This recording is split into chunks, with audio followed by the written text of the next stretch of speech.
There it is. We are ready, sir, when you are. Okay.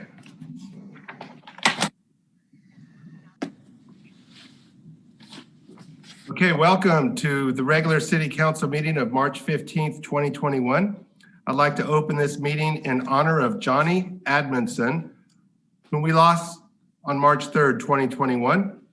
Johnny was a friend of the city, a volunteer for the city and museum. He was involved in Parks and Recreation as a leader for the city of Oxnard, and he served 20 years in the United States Air Force. Johnny was a patient man, willing to spend hours assembling models with keen attention to details. He loved volunteering at the museum, and we loved working with him. I had the pleasure of volunteering with him for many events in and around our city. Oh, Johnny, we'll miss you dearly, my friend. Rest in peace. I'm calling this meeting to order. The time is now 6:32 or 31, excuse me. Will you please stand and join me for the flag salute?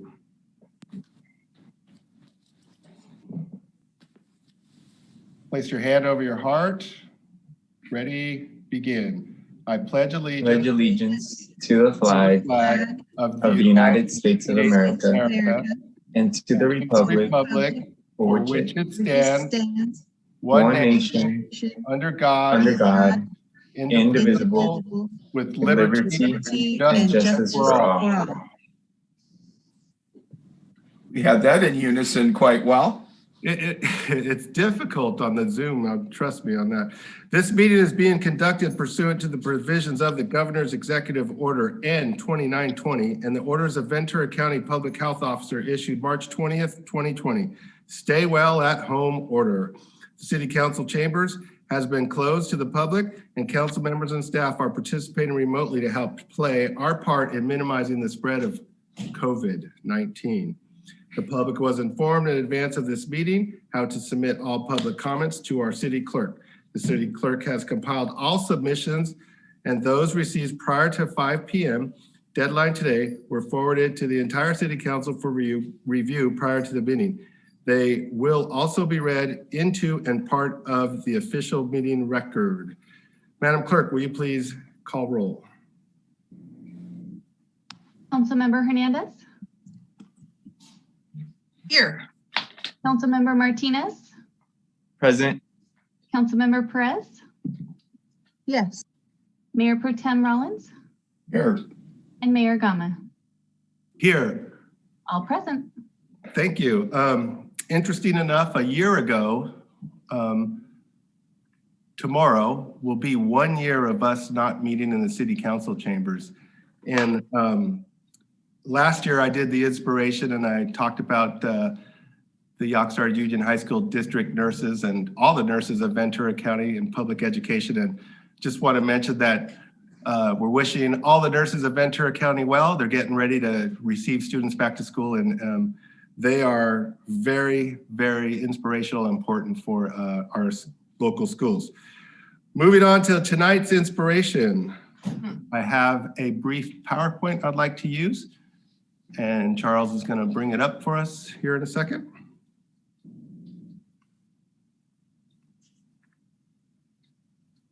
That's not the right one. Okay, so tonight's inspiration, go ahead to the next slide, is recognizing coastal keepers. And I want to tell the story how they came to being. Next slide, please. So their founder, Rafael Ochoa, is a jogger, and he jogs on Arnold Road, Ormond Beach, and he noticed there was a bunch of trash. And so he organized some of his friends, and they started like collecting trash and putting it in bags. Next slide. And you can see they're improvising. They didn't quite have all the proper tools, but they were, making progress and doing working towards Wyoming Beach from Arnold Road. Next slide, please. And you can see they're making their way to Ormond Lagoon, cleaning up nicely, leaving bags of trash and trying to find ways to get it off the beach. And then eventually, next slide. One day on Saturday, the volunteers that helped with our Wyoming Beach cleanup, we were just about done for the day. And oftentimes people come to Wyoming Beach and we leave buckets set up for them, and people will take the buckets and go do their thing, and then they'll come back, and a lot of times we don't even see them. But we know that they're there because we could tell like the buckets are in different positions and stuff like that. So on this day, the Wyoming Beach volunteers, we were ready to call the day, we were getting ready to leave, and we ran into this large group of people, and we're like, who are you guys? And I noticed a few of them had grabbed a bucket, which we completely encourage and are glad to see. And they had some pick sticks, and they just said, we're just a group of people picking up trash. And I'm like, well, what's the name of your group? And they go, we don't have a name. And so next slide. So this is Rafael Ochoa. They have worked with us now for 3 or 4 different events. They had done several events on their own. And so it's South Oxnard and Wyoming Beach community volunteerism coming together. And after that first encounter later that afternoon, Rafael gave me a call and said, we have a name. And they came up with the name Coastal Keepers. Next slide, please. So this was a joint event that we did, I believe, when we had the tractor and the dumpsters out. You can see we're all working really hard, collecting the trash and getting it to be removed from the Ormond Lagoon and on the beach side as well. And we really are proud of the teamwork that we've developed between Wyoming Beach volunteers and Coastal Keepers. Next slide. So, you know, what would you do for a Scooby snack? You know, some of the things we find out there are just kind of mind-boggling, but we found this, what seemed to be like a 9-foot Scooby, and he was leaking his styrofoam innards all over the beach. So we're really proud to be able to get him off.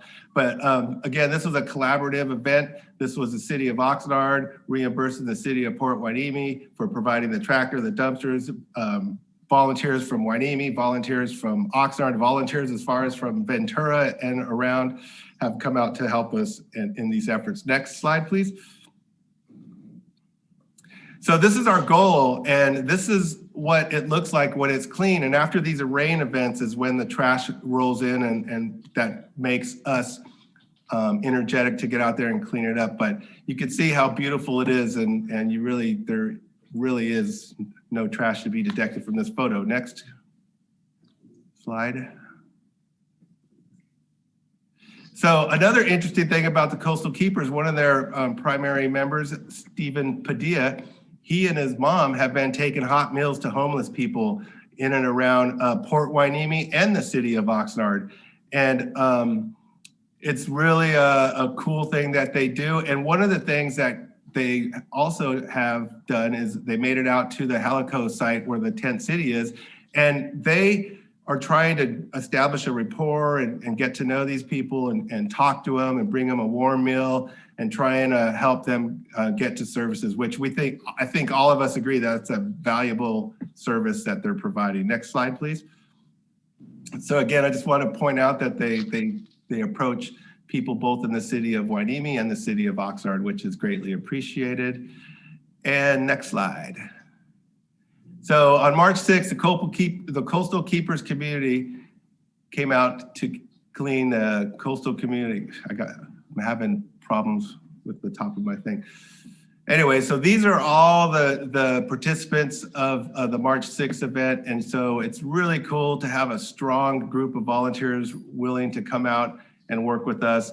And we are honored that their enthusiasm is catching on with others, and we continually want to work with them, and we are encouraging and offering help. And it's my understanding that they're working on becoming a nonprofit. Next slide. So my inspiration is recognizing Coastal Keepers for their inspirational action for our coastal environment. We look forward to a long future working together, and thank you so much for being a part of the solution and working to keep our environment clean. And I know there's a couple in the audience right now, and if they just like to, Rafael, would you like to say anything? Yeah, I see Isabel raising her hand. I'll just go first and then Isabel. First of all, my name is Rafael. Hello, I'm just the beach cleanup guy.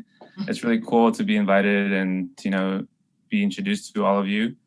And I'm hoping this is not the last time that we encounter to make our beaches a better place. So that being said, go for it, Isabel. And I see Melanie. Hi. Hi, Melanie, you're on mute. Yeah, just to piggyback off of Raphael, it's really great to see the community come together, and we really appreciate your help thus far. And yeah, looking forward to getting our beaches fully clean. Thank you. Melanie? I know it sounds repetitive, but we want to truly say thank you to the City of Port Hueneme and the City of Oxnard to helping us with the resources and supplies that are needed for these kind of events. Honestly, we just want to be able to bridge the younger generation to give back to the community and be part of that movement that we want to see in the future change for our community, and just also bridge our older community that may not have opportunity due to work or even a language barrier. So thanks again for giving us this recognition, and we look forward to what we can accomplish together as a community, as the City of Oxnard and as the City of Port Hueneme. Thank you very much. And is there anyone else who'd like to say anything before we move on? Okay, well, thank you, Coastal Keepers. We appreciate you. Stephen? No, I would just like to thank Coastal Keepers for accepting me into their community, and then also just having them establish the relationships that we could possibly build in the future. Thank you. Thank you so much. All right. Keep being inspirational, guys. We love it. Next, may I have a motion and a second to approve the agenda? Move to approve. Second. Okay, we have a motion and a second. Madam Clerk, can you take a roll call vote, please? Mayor Pro Tem Rollins, Yes. Councilmember Perez, Yes. Councilmember Hernandez, Yes. Councilmember Martinez, Yes. and Mayor Gama. Yes. So approved. Thank you. General public comments. Madam Clerk, are there any general public comments for tonight? Yes, sir. We received 2 public comments. The first public comment is from Mary Mooney, and it reads, in the year 2020, Anacapa View Condo HOA has spent over $1,400 painting and repainting the same portion of the wall alongside the railroad tracks under our pickleball tennis courts. We are notified by the city each time the wall is tagged, and we have our maintenance crew paint over the graffiti. The community of Anacapa View is happy to comply with the city's requirement of painting over taggings as soon as possible. However, since the expense seems to be increasing over time, I have started researching other options than just painting and repainting the same wall over and over. My research has led me to the idea of starting a city street art walk program to start a community effort to beautify this particular wall, which is open to the public and receives a lot of foot traffic. Much research has been conducted in the cities across the United States, and it has been proven that taggers will most often not tag on a mural which is enjoyed by the community. The Anacapa View community has been offered the artistic services of a student artist and the advice of former Disney animator, both who are local to Ventura County. Our artist, Ryan, I'm very sorry, I'm gonna butcher this last name, Wojciechowski, is a student at the San Jose State University who is home because of COVID, is local to the city of South Thousand Oaks, has offered to paint our mural free of charge to the community if we supply the paint. An owner in our community, Patrick McClintock, a former animator at Disney Studios, has offered his advice to help determine the cost and design along with our young artist.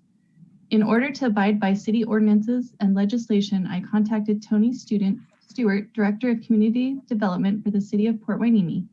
Tony informed me that we would have to apply with the city and share the design with all of our neighbors for approval before starting our mural. The application fee is $1,389. Anacapa View finds the application fee very high for our working class community. Our neighbors at Surfside 1 have already shared with us that they have no interest in sharing the application fee with us.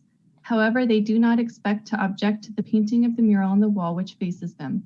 We would like to request that the City of Port Hueneme either waive the $1,389 application fee entirely or request that the fee be paid by the city's nonprofit Reach so that Anacapa View would be the first community to have a mural painted that could be the start of a citywide street art walk that would beautify an ugly wall, stop the constant tagging that occurs in the area, and also attract more visitors to the entire Port Hueneme area.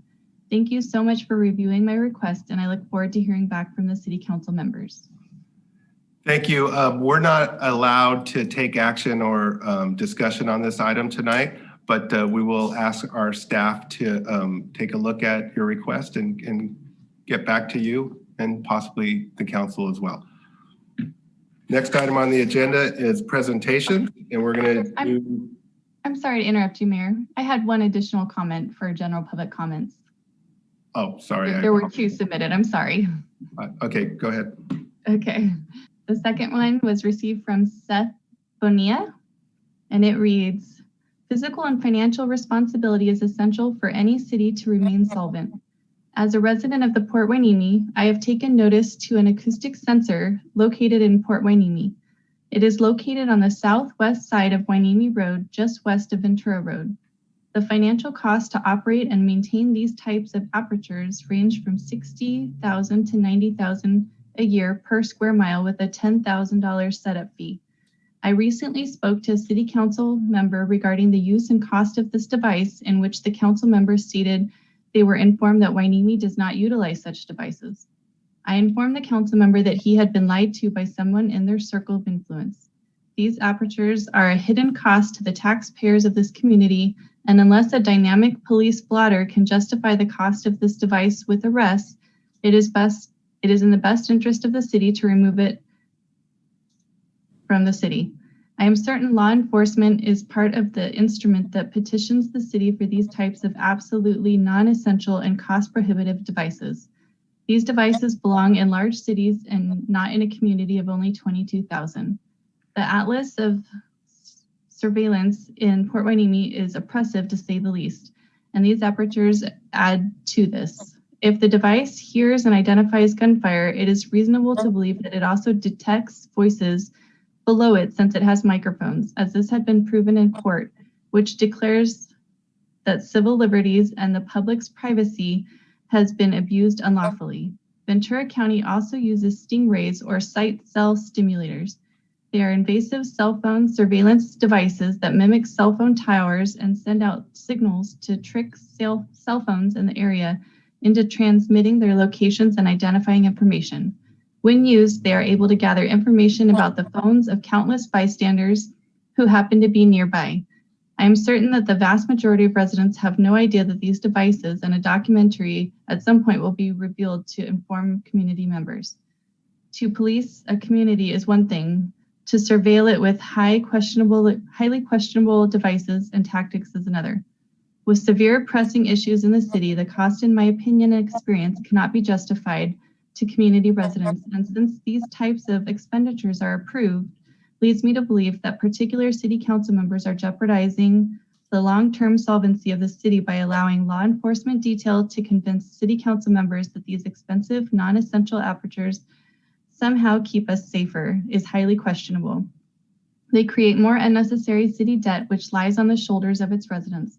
I urge common sense council members to remove this device and to utilize this gross use of taxpayer finances to help the community instead of hindering it with these type of financial irresponsibilities and invasive devices.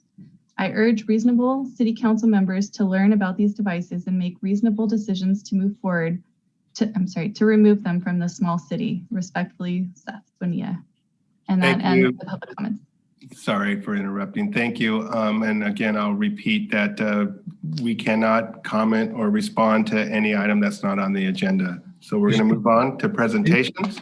Excuse me, Mayor, for the benefit of the public, this alleged system does not exist, has never existed, and will never exist in Port Hueneme, just for clarification and public knowledge. Thank you. Thank you, sir. So now we're moving on. I'm sorry, could you repeat that again? I didn't understand. The public comment asserted that a particular system exists and is funded at a significant cost. The system is not part of our infrastructure. Oh, okay. Okay. Moving on to presentation. Chief Salinas, COVID-19 update. Take it away, Chief. Good evening, everyone. Let me bring up the presentation. Let me get this started here. Nice photo. I love this photo, and I'm going to keep on using it as long as I can. Yeah. I also wanted to comment, since it's my turn to talk, and corroborate exactly what our city manager said. We do not have acoustic sensors in our city, nor have we ever had them, nor do we have the equipment, the additional equipment that Mr. Bonilla talked about, nor are any of these items a part of our budget. So moving on. So I'm going to provide council here with our City Council COVID-19 update, as I do every meeting, and I'll hopefully get through this rather quickly here. Let's talk about the numbers first, like we normally do. I bring up the last 2 meetings so you have an idea of where we were at. Things I'd like you to focus on are ICU bed capacity, which in mid-February was at 16.2%, and at the last meeting was at 25.8%. And then the active cases in our city, 103 you see down there, and 59 at the last meeting. And the red number you see there, 551. That is where we peaked in the number of active cases in the city of Port Hueneme at one point. So now if we take today's statistics, ICU beds have capacity has increased to 29.8%. And as you see, our active cases in the city of Port Hueneme is now down to 28. So we went from 103, decreased essentially 50% to 59, and now another 50% down to 28. So we are doing very well in the city, and we still only account for 3% of all cases here in the county of Ventura. So I made mention in our last meeting that Phase 1C was going to open up on March 15th, and that's in fact what happened today. There was a number of appointments that opened up countywide for those that met this criteria, which were individuals between the ages of 16 and 64 who were deemed to be high risk. And here are the list of conditions or symptoms that you need which make you a high risk, or designated as high risk, I should say. And so I wanted to show that to council, and that was in fact kicked off today. Number of vaccinations. These are the big numbers that we're going to be looking at now, as opposed to positive tests. We're going to be looking at where we are at with vaccinations, because as you'll hear in my presentation, that is a key number here in the state in terms of helping us move from the different colored tiers. So far in the month of March, we're not quite at where we were at in February halfway through the month, which is a little concerning. And again, as I've stated before, that's not due to logistically being prepared, as it is more that we haven't received enough vaccinations. We are actually ahead, and so we are wanting more vaccinations in order so we can disseminate it out to the public. It is going to be a little harder to track too, because of the Johnson & Johnson, which only requires 1 dose. And so this graph here kind of shows you where we're at. Chief, may I ask a question? Sure. So is the county in charge of administering the vaccinations? Because it appears that our county is doing a fantastic job. I mean, the numbers are incredible of, the total amount of people vaccinated. I was so impressed with the way it worked when I went to get my first dose. Yes, the vaccination sites here in the county are run by the county. They are very good in terms of emergency response, and Laura can even talk to this, is when we have emergencies in this county, we have it dialed in and streamlined, and even disseminating vaccinations is no different. And so we do have some hospitals that are involved with vaccinations, as well as now you're going to see locations such as pharmacies, such as Rite Aid and CVS and Vaughn's taken part in our vaccinations. And so in this next slide, you'll see up to date where we're at right now as compared to the other counties across the state. And there you can see Los Angeles, which is a light green, but if you go up to Ventura County, the next county up, we're a darker green. And you can see based on the chart up above, the darker the green area is, the more doses per 1,000 residents. So if you look at this map across the state, you'll see we have that darker colored green, which means we're doing very well and we're getting our doses out to our public as compared to other counties in this. So here is the metrics that the state uses. The 7-day average case rate per 100,000. We're at 9.1. And then the other key figure is the 7-day testing positivity rate, which we're at 3.5%. Now, normally these statistics would keep us in the purple tier, but due to the new changes, as a result of having over 2 million vaccinations across the state, this has now changed these two categories to, so as you can see here, the 7-day average case rate, rather than being at 7, which is the limits to keep you in the purple tier, now it's jumped all the way up to 10. So beginning on the 17th for Ventura County, that case rate now jumps up to 10 in terms of the keeping us out of the purple tier. So now with a 9.1, we are now going to be in the red tier. Same with our positivity rate. As you can already see, we're in the orange colored tier based on our percentage. As we increase our vaccinations across the state, such as we reach the 4 million mark vaccination milestone, you will start seeing some of these adjustments being made and us moving down on our colored tier level. So what does that mean for us? So beginning on Wednesday, March 17th, we are now going to be adhering to these different modifications or restrictions across the county. You'll start seeing more restaurants opening up, especially since they can now open up indoors at 25% capacity. Gyms will be able to open up at 10% capacity. You'll see movie theaters opening up. And as you can see, the long list right there of the changes that will be effective in Ventura County beginning on Wednesday. And the letter you see here to the right is a letter that Steve Kinney and the city manager put together to send out to all of our businesses so that they are duly notified in terms of the change in conditions so that they know and can prepare to open up their businesses based on these modifications beginning on Wednesday. So effective today, the state of California started its rent relief program for emergency rental assistance to California households and landlords impacted by COVID-19. The program will help eligible households and landlords to pay rent and utilities for both past due and future payments. So this is between the time periods of April 1st of 2020 and March 31st of 2021. If eligible, either the landlord or the renter can initiate the application process. Applicants will not be asked about their citizenship, nor will they be required to show proof of citizenship. The program is not a first come, first served program. Rather, priority will be given to those households with the greatest risk of being evicted. And a list of community partners and resources can be found at housingiskey.com. There's a number of resources there about this program and assistance in how to complete your applications. So this program was launched today.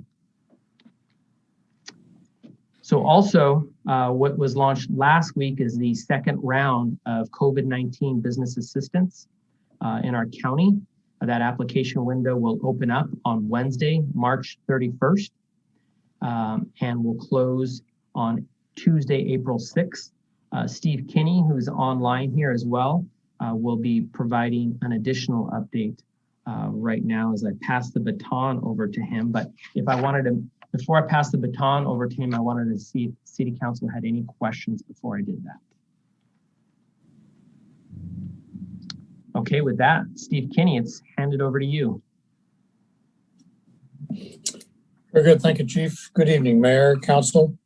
I'll be very quick here. There's not any new information to provide you, but I just wanted to make sure that you are aware, and any of the public who is participating in the program tonight are aware of the three main business-related events that are current right now, and the information that we have sent out to the whole business community to alert them to this. And the sort of the summary is on the right-hand side of the screen. You see that pinpoints the websites, which are the source of all the detailed information that anyone could need on each of these areas. First, at the top, the Blueprint for a Safer Economy, that deals with the change from the purple tier to the red tier that the chief mentioned. Again, the big changes being in the retail arena, able to ramp up to 50% of capacity in their operations. Gyms, at least to 10%, and restaurants can now resume indoor service, albeit at 25% of their capacity, but they can offer tables inside, which is a big psychological boost, I think, for both the businesses and the customers. The entire list of business types and the changes that apply to them are in a very concise and readable chart, which is located at that cdph.ca.gov website under Blueprint for a Safer Economy. Locally, the county business grants, it's just a repeat of the same program that the county offered last summer that we encouraged our businesses to apply for then. The same applies now, except it's a little broader. Churches and nonprofits can also apply. But it is coming up on the pre-registration time, which will be next week. That's just an opportunity for businesses to sort of get organized with the documents that they need and be ready for the actual application window, which will start on March the 31st. Again, that's all laid out in the county's website at vcbusinessgrants.org.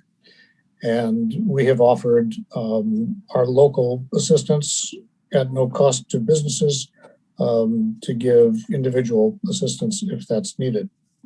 And then finally, the state grants, which have been in the news earlier this year, have a new boost by virtue of the $2 billion action from the state legislature. So there are new rounds of grants being considered by the state. The one that's currently in process, actually starting tomorrow, is exclusively for nonprofit and cultural organizations. And they have a week to submit an application for the state grants. After that, there'll be another open round of grant applications for businesses. That starts on the 25th of March for a week. And those are for the grants that could go up as high as $25,000 for qualifying businesses. Again, all that information and detail about it is at the state website, careliefgrant.com.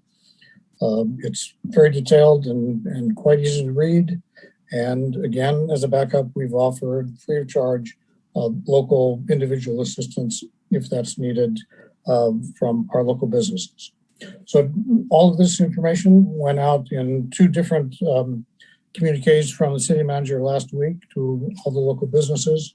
We hope everyone has read the information, is aware of it, and will take advantage of the opportunity. So with that, we just wanted to bring you up to date on how we've communicated with the business community and open to any questions you might have. Thank you. Councilmember Hernandez.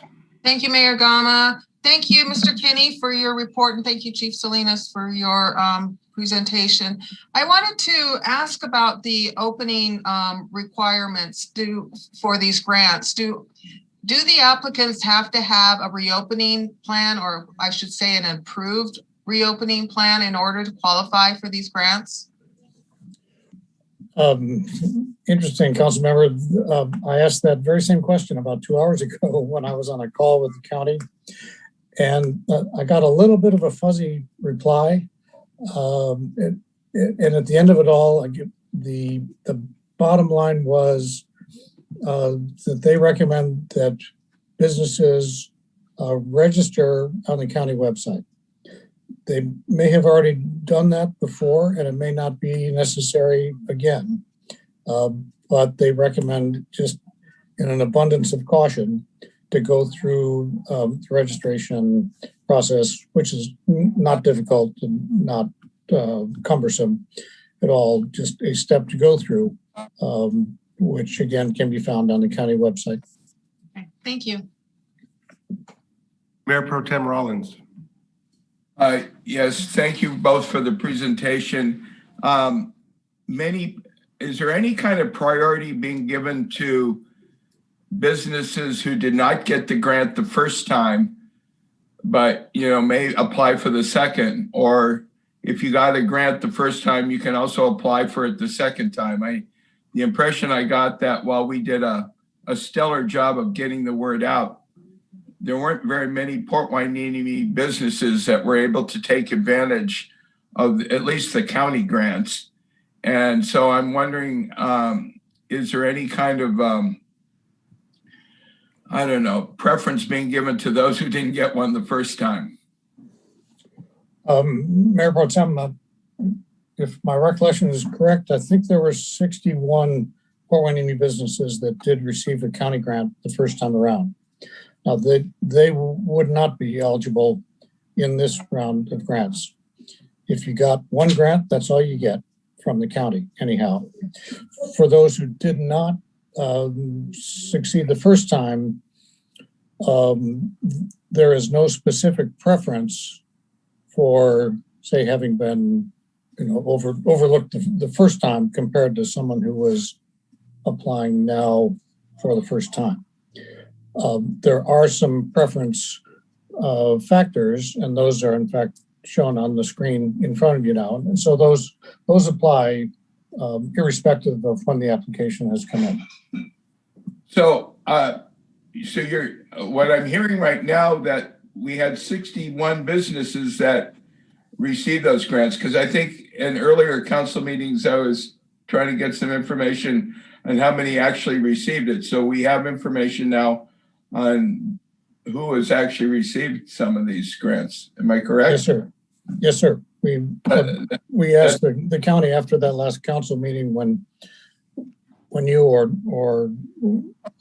someone else on council had asked for that. I'm excited. That's good. Any other questions? I have a follow-up question on what Mayor Pro Tem Rollins just brought up. So the 61 people who received the grant before aren't eligible to receive this next grant period. So then are we targeting the businesses that are eligible because of the fact that they didn't receive it the last time, and want to make sure that the ones who did receive the grant aren't spinning their wheels trying to go after money that they can't get? So are we trying to narrow the focus to help those that are in have the greatest possibility to receive the grant? Mayor, the letter that you saw on the screen a few minutes ago from the city manager that went out last week, that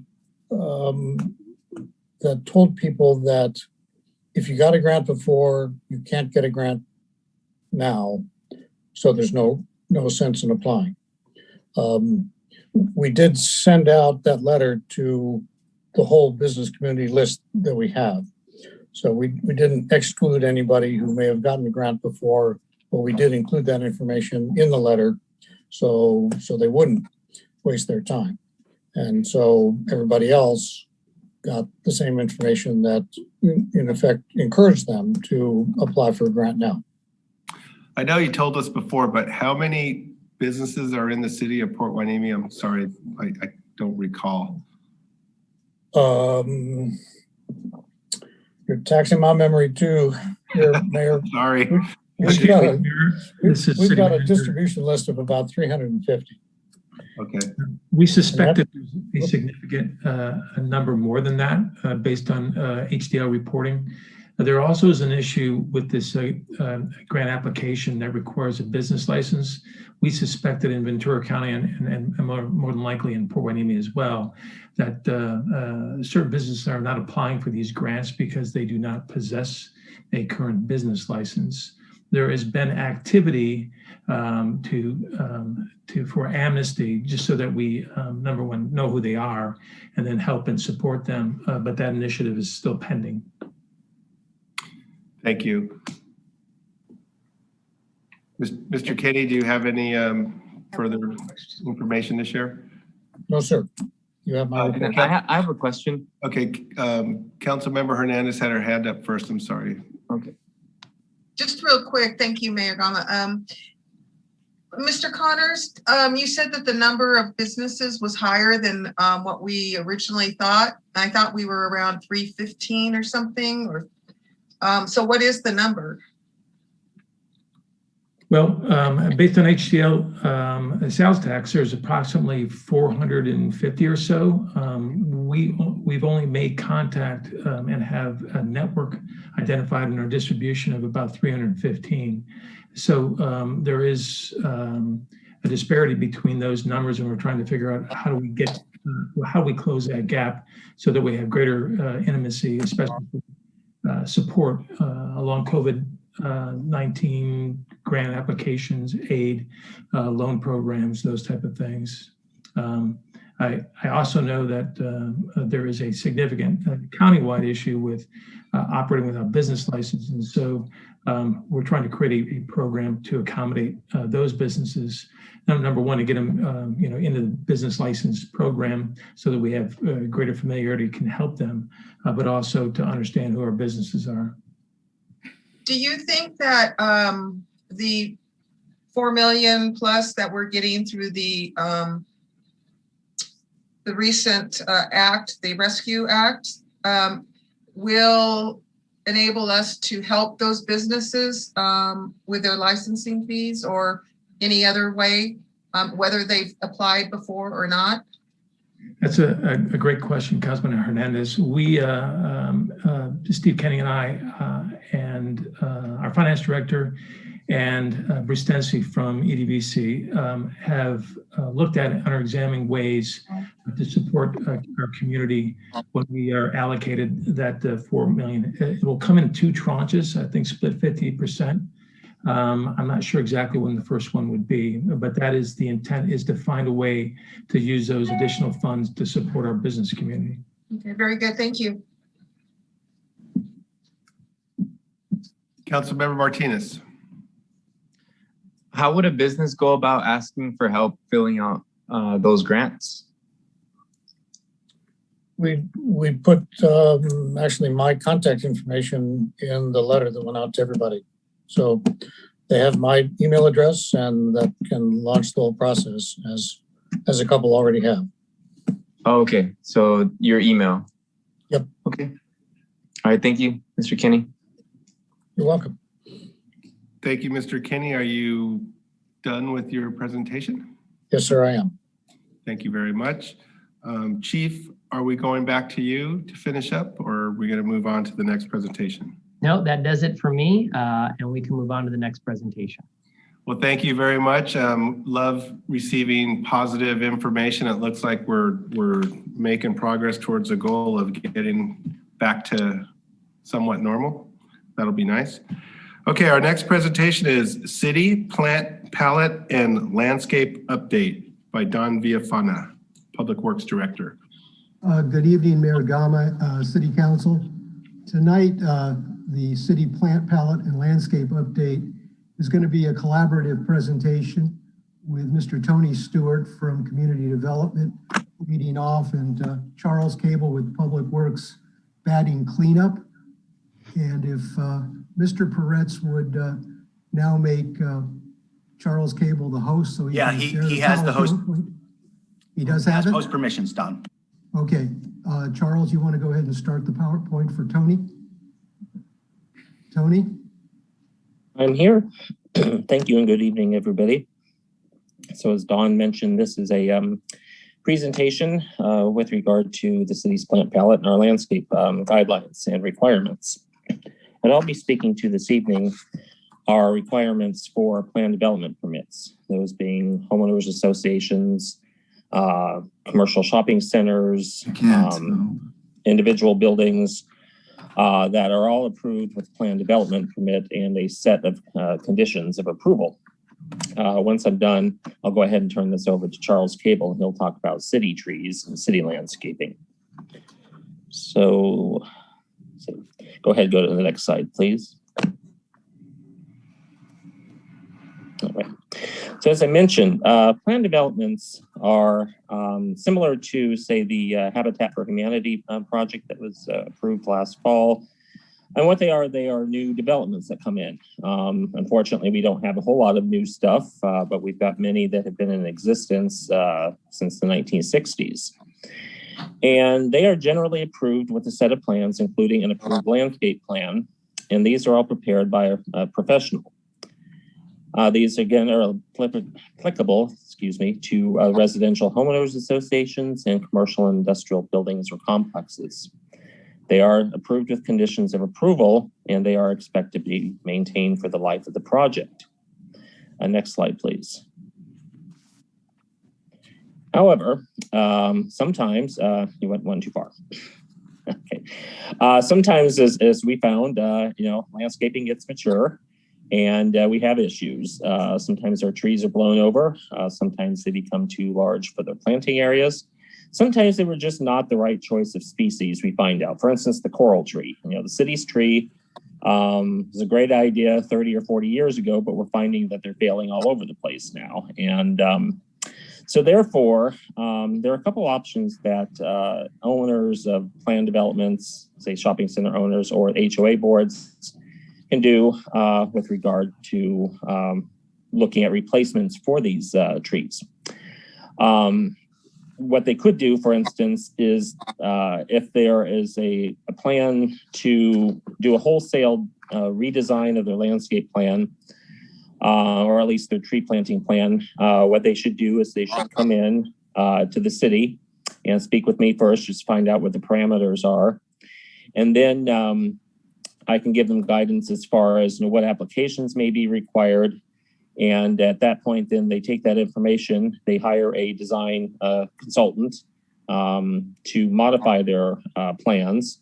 And they bring that back to the city either as a minor modification, which is approved at staff level with my assistance, Public Works assistance, or as a major modification that comes to the city council for approval.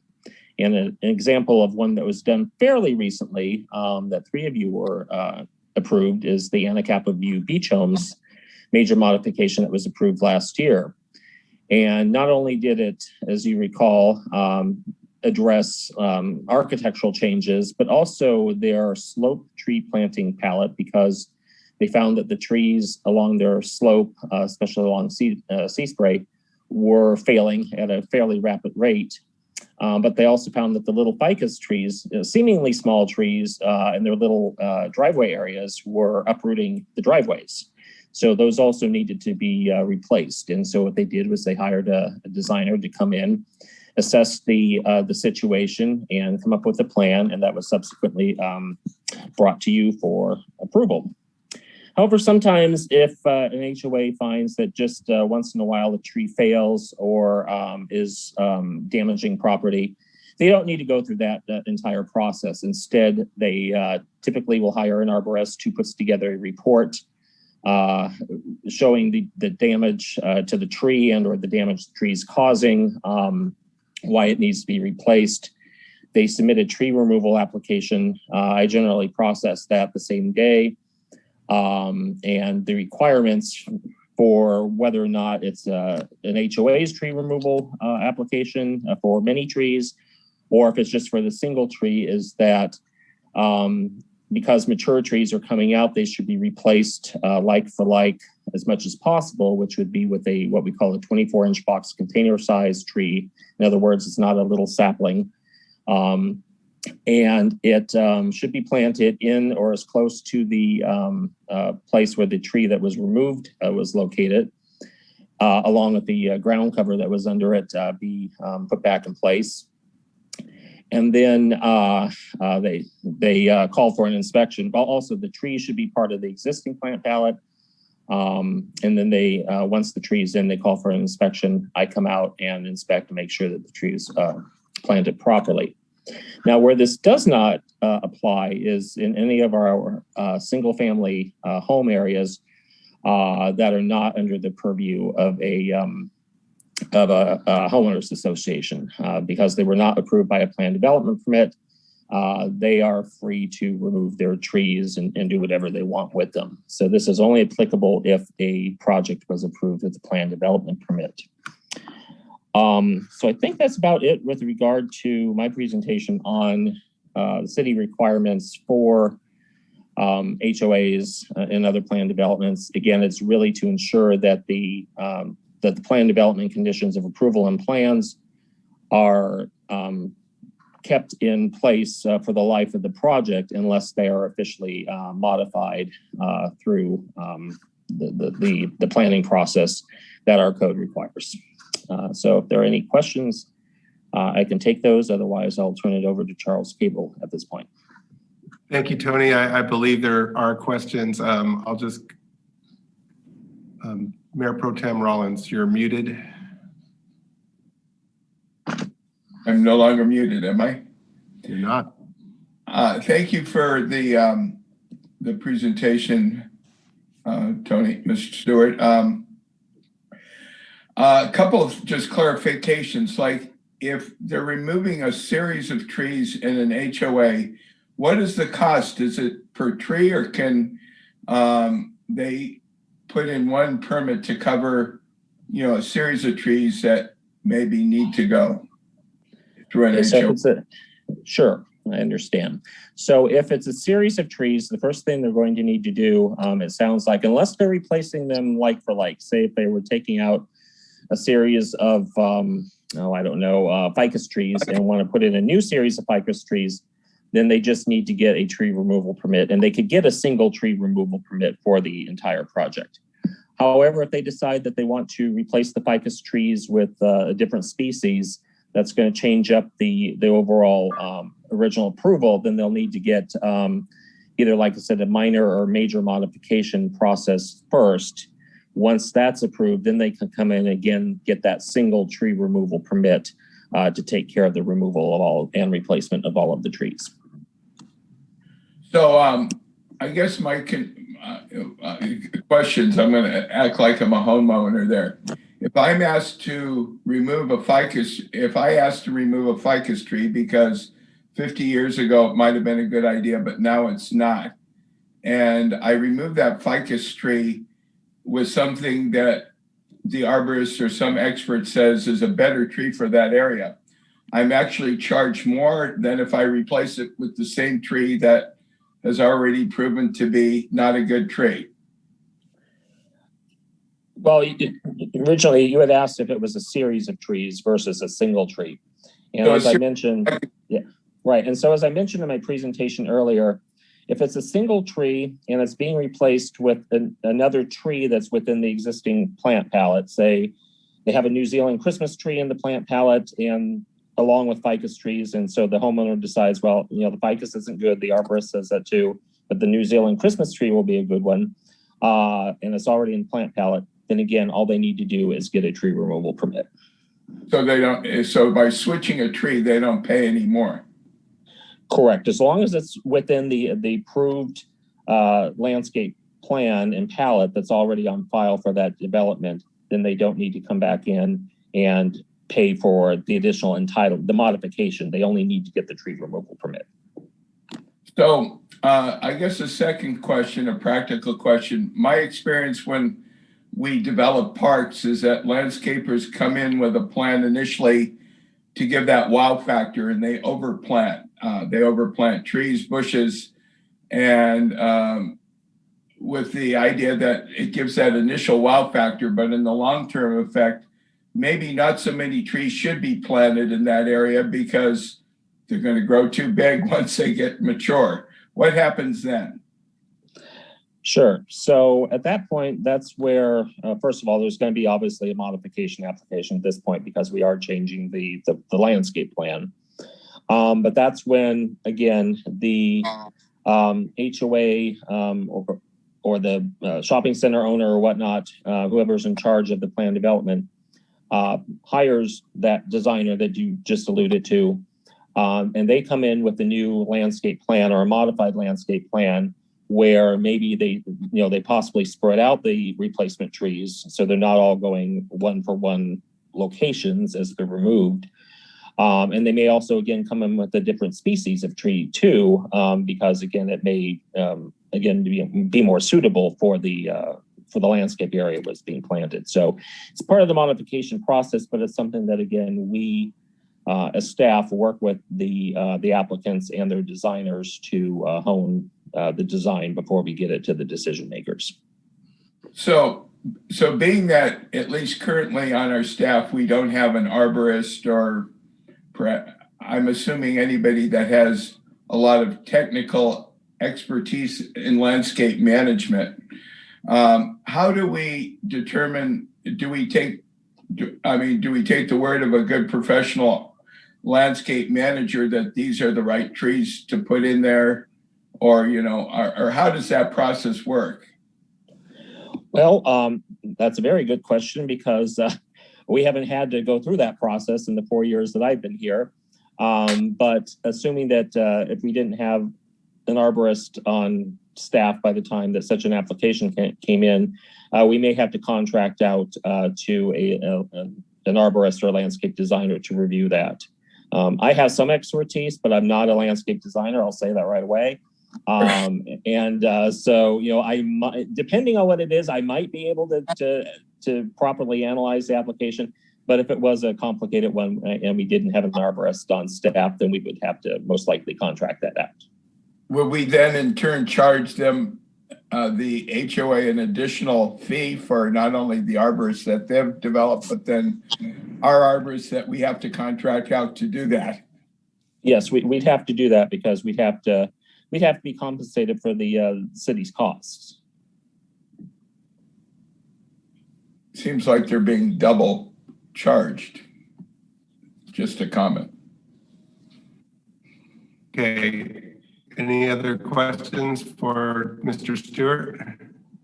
Yeah, does that mean that we don't know what trees should be planted here? I have a couple.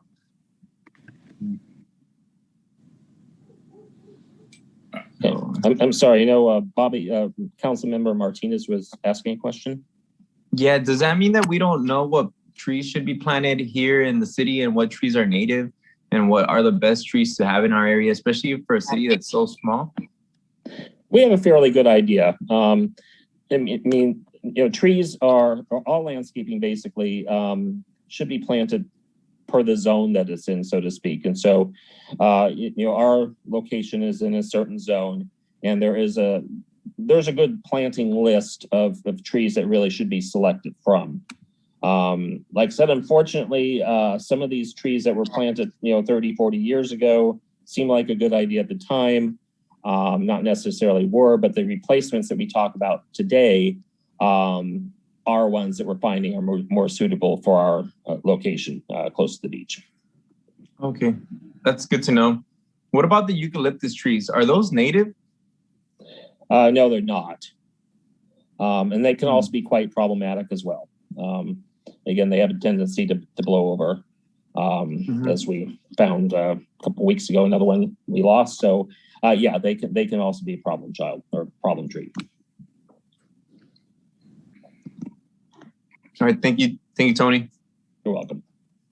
Councilmember Perez, your hand is up and you are muted. There you go. Yes, thank you. And this is probably a silly question and already know the answer to, but I just wanted it mainly for clarification and understanding. when you have a tree in your yard that was put there, obviously by either the developer or whatnot, and it's already growing up, the roots are starting to interfere with your utilities, whose responsibility is that to take out the tree, repair whatever issues, and replace the tree? It really depends on how the HOA was set up and how the CC&Rs are set up. Quite often it will be the homeowner that's the hook for that. If it's a single family home, often if it's say a condo or a townhouse and it happens to be outside, but the homeowner is not responsible for maintaining the exterior of the property, then normally it would be the HOA that would be on the hook. So it really just depends on the situation and how that particular development was set up. Thank you, Councilmember Perez. I have a couple questions. I'm not sure when we approved it, but the fee study came through, and silly me, I thought we were adjusting current fees, and then come to find out that the tree permit process was a zero cost permit. And then when we approved the fee schedule, then we took it from a zero cost permit to a cost permit. Is that what basically happened? Because I think it was to remove a tree, it was a zero cost permit. But if the HOA came in and proposed removing a series of trees and had to do an alternative plan, was there a fee for that, or is the introduction of fees solely the result of that action that we took recently?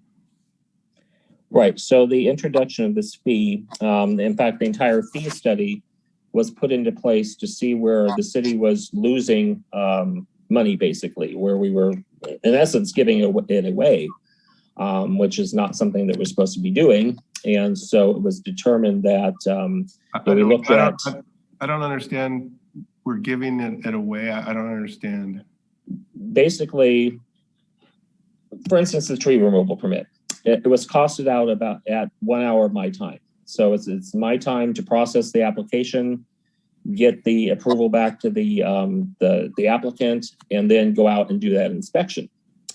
But obviously not you, but the city is paying me a salary, and that money is coming out of the general fund. But we're not, if we don't have an application, if I'm processing tree removal permits at zero cost, then we're not reimbursing the general fund for my time. So in other words, it's a free permit and the city's losing money. So as part of this entire fee study, it was determined that there were quite a few areas where the city was undercharging or not charging at all and needed to.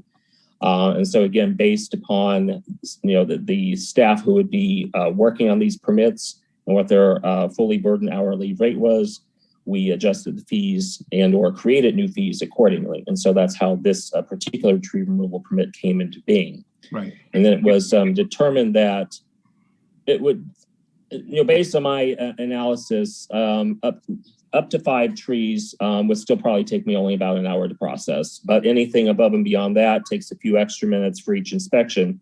And so that's where the additional $35 per tree comes in. It's for my additional inspection time. Okay, so I know it's water under the bridge, but again, I was caught off guard because I thought we were only adjusting fees that hadn't been adjusted for a very long time. And I was caught off guard to learn that, oh no, you now put a fee on that was zero fee for 20, 30, 40 years. I don't know how long. My second question is, so I understand the need for arborists when you have a challenging situation, but and I spend a lot of time in HOAs throughout the city and in and around my neighborhood. And I can take a photo that shows raised concrete curb, damaged tree, 40 years old. Why is it necessary to get an arborist when a photo speaks 1,000 words? Why is it necessary to get an arborist when the plain eye can see that the tree is causing damage and the tree has been there for 30 plus years? I just don't quite understand why that's a requirement when a photo could document exactly what the problem is? Well, because we're only looking at half the problem here. The other side is, what do you replace that tree with? And should it be replaced at that exact location, or should it be moved off to the side somewhere? That's where the arborist comes in. They can tell us what the necessary replacement tree is and where it should be relocated. So it's all about the replacement tree. Well, the thing is that the city approved these placement of these trees, and for example, Marlboro HOA. I spend a lot of time in there, so believe me, I know. I get lost in there all the time. The trees, there are so many coral trees, pine trees, melaleuca trees that are just insane amount of root damage going on. And I wonder, are we just gonna wait until it hits critical mass, and then that HOA is going to have to do a special assessment to deal with all these problematic trees? Or do we have a way to encourage them, to give them counsel, like, hey, it's not getting any better, it's going to get worse? I mean, I just find some of the, particularly Marlboro, is like, it's overplanted and the trees are very old. I think that development is 34 years old or so. So in other words, are we considering how can we help deal with these problems as they're developing, because they are in full development mode now? I'm sorry for rambling, but I think you understand what I'm trying to, at least I hope you do. Sure. But again, that HOA has not approached the city to begin these discussions. Normally we would ask for, or we wait for the applicant to come in and speak to us. And it hasn't really been raised as a red flag. They haven't raised that to us where we should start having that discussion. But if they did, again, we'd be willing to talk to them about possibly looking at a wholesale modification to their plant palette. Well, that's kind of what I'm getting at, is that, the city approved these plans years ago. And as the trees become 38, 40 years old, the problems are known to the city. I mean, the city deals with these problems, one at a time as well. So I just feel like I would hope that our friendly city by the sea could start to reach out to some of these areas where, if you look closely, you can tell that there are some significant problems developing, and because otherwise it just gets to a point where it's very costly, more costly than it would be today. Can you define removal? Because I'm just gonna be honest, sometimes I see where the city has removed a tree, and it seems to me that the definition of the city removing a tree is cut it down 18 inches above the ground and walk away from it and let nature do its course, and eventually that stump will be disappeared by termites. And but what I notice is that a tree will be removed by the city and the whole root structure is left behind to rot, and it's still continuing to be a hazard for people that are walking by. And when it comes to my association, sometimes removing the root structure is more costly than taking care of the top of the tree out. So again, is removing a tree is a definition that you also remove the roots along with the tree? That would be my definition of it. And Mr. Cable may be able to talk a little bit more about the city's removal processes, so to speak, if they're any different. But I would say that my definition of a tree removal is to remove the entire thing. And again, the idea is that the entire tree, including the root ball, is removed.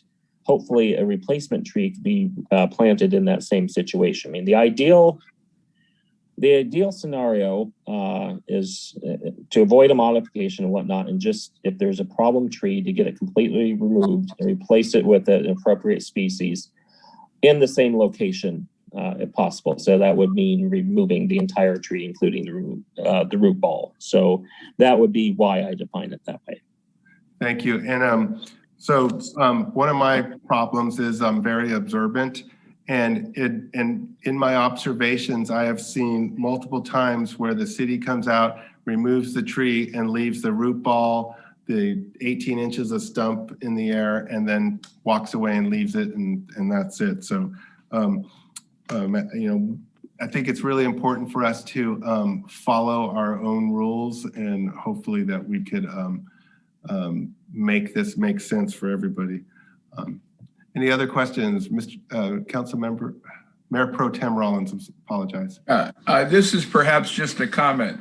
When these developments are approved, be it 10, 20, 30, 40 years ago, they have to present a palette of landscaping to the city, and the city has to approve it, and then sometimes we'll make suggestions back as to, in order for you to have this development, you have to put this type of tree in. And it's been my learning that in many cases the city dictated the installation of coral trees in different places as part of the improvement of developing that housing development. And now the developer is long gone, and they're just there to, obviously make a profit off of that housing development, but they don't have to deal with the repercussions. But the unknown resident who comes in there has to deal with those. And it just seems to me, I don't know, just a little bit kind of unfair. I don't know why.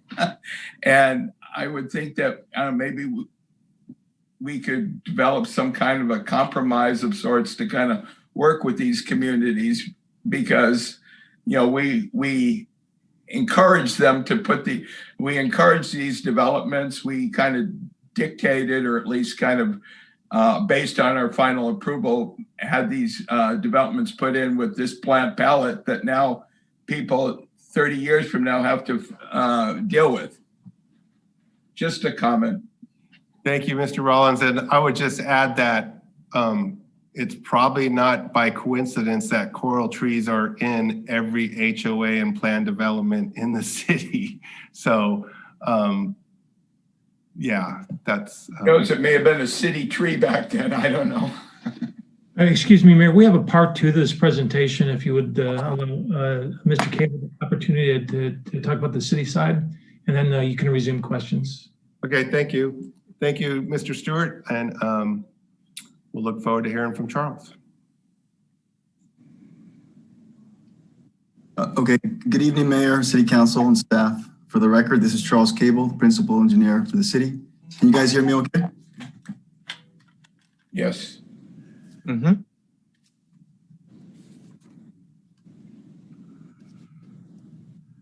I'm going to start with some facts about some of our street trees and city trees. We have 4,000 trees in our parks, parkways, and city facilities.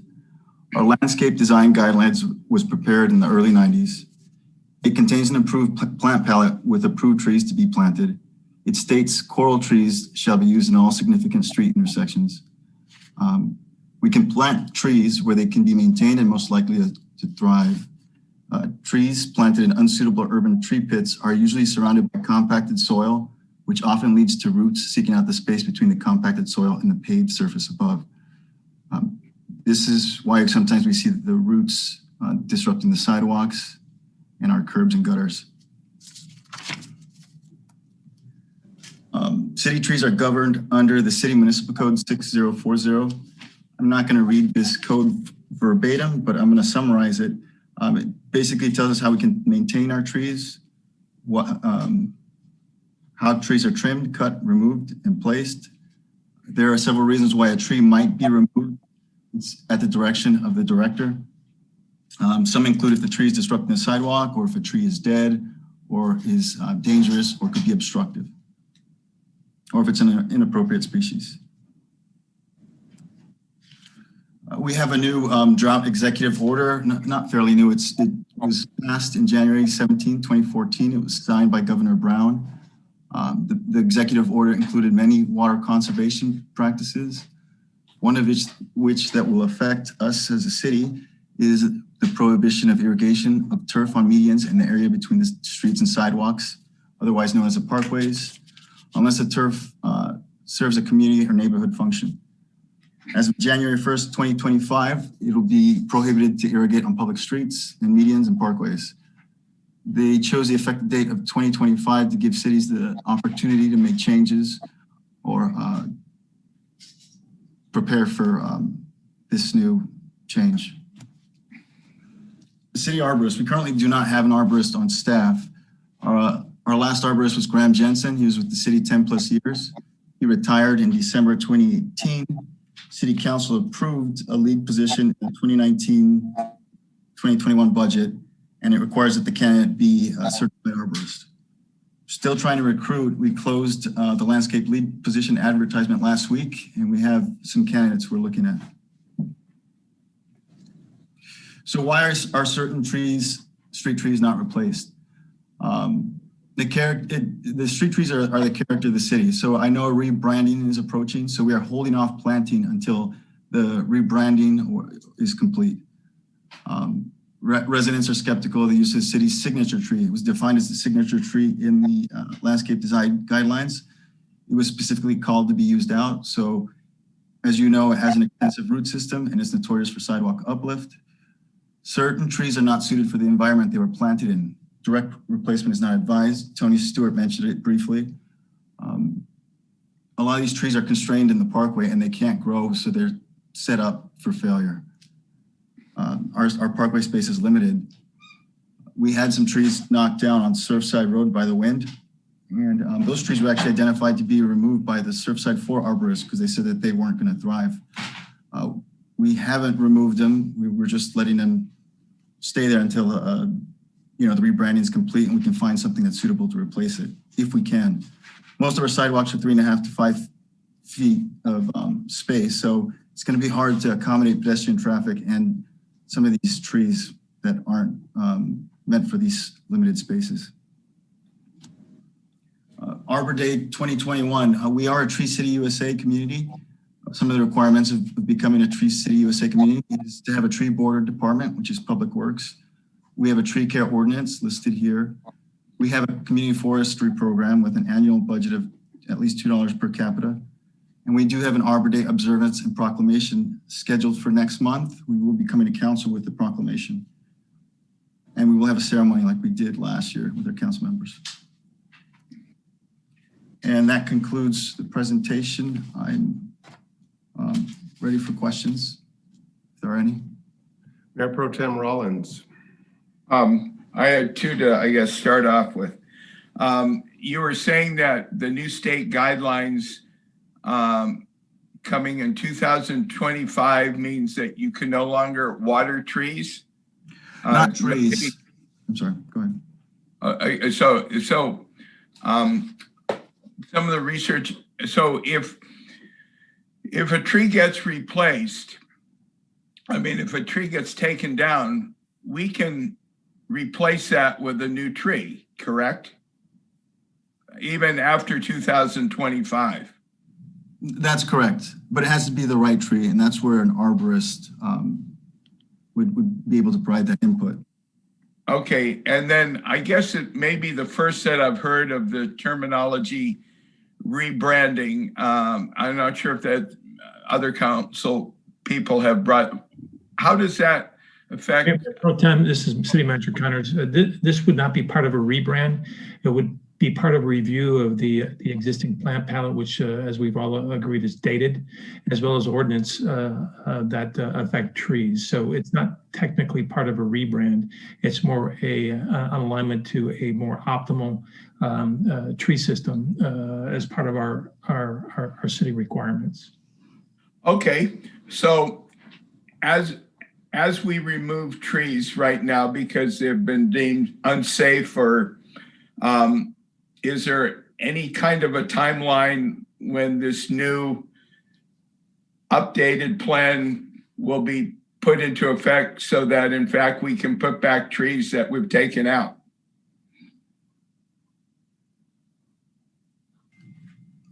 We don't have yet.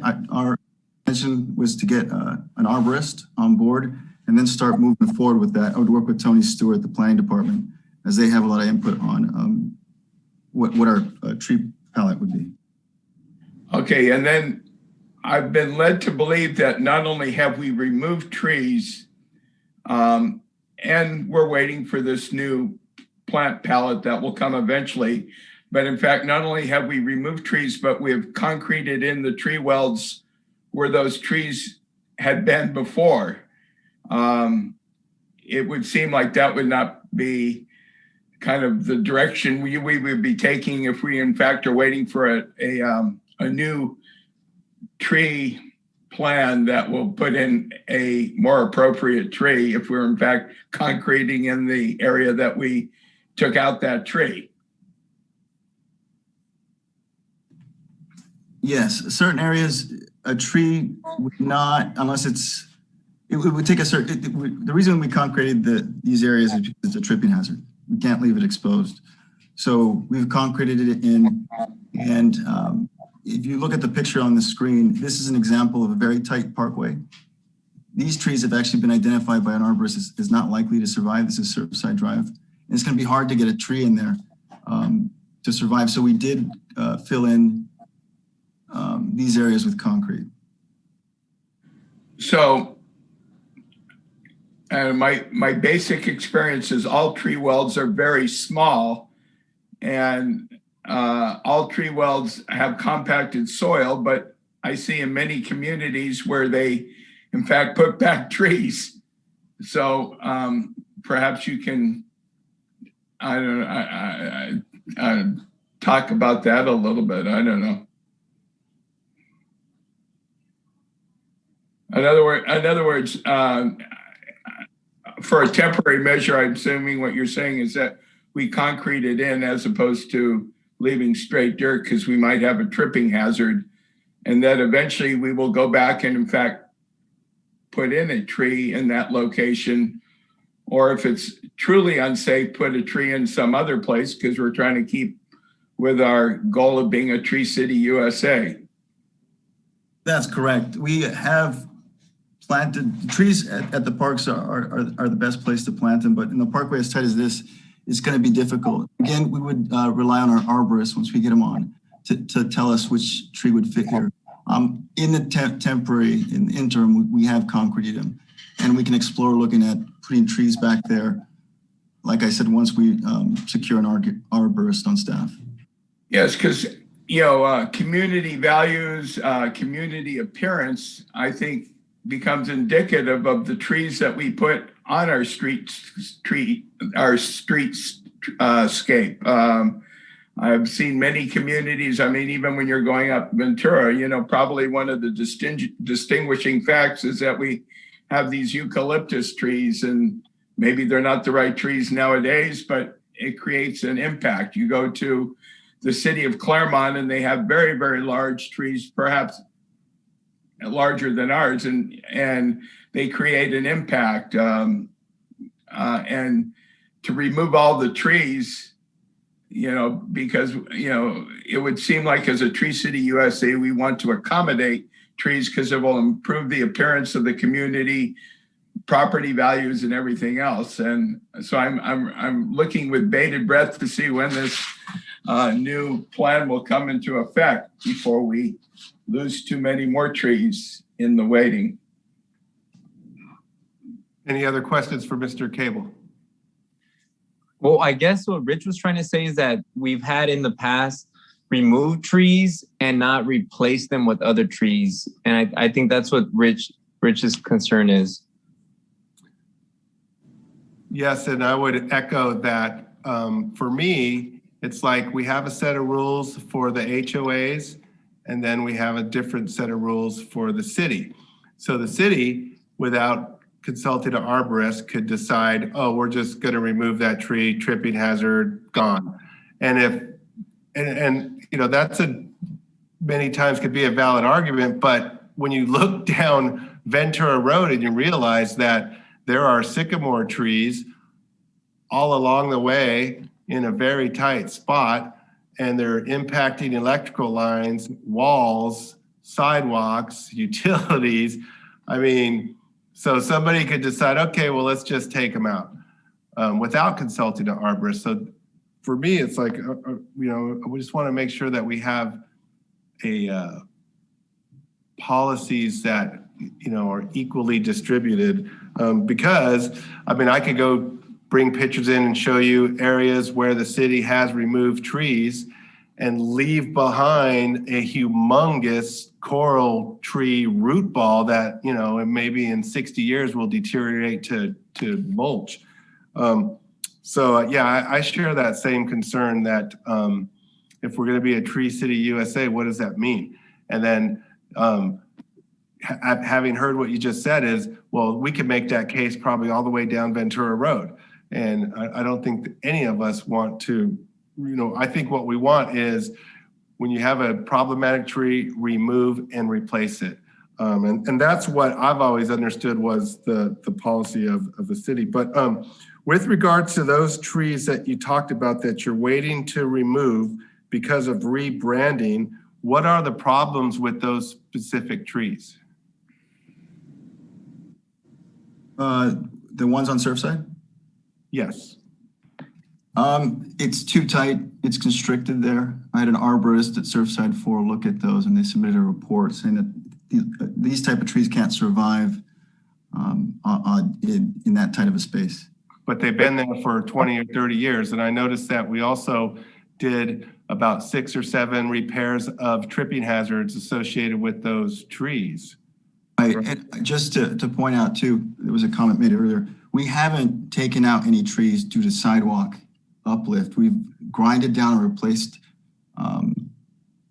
sidewalk, but we haven't taken out trees due to sidewalk uplift. Right, but earlier you said you removed those trees because they were tripping hazards and you filled it in with concrete because you didn't know what tree to put back there.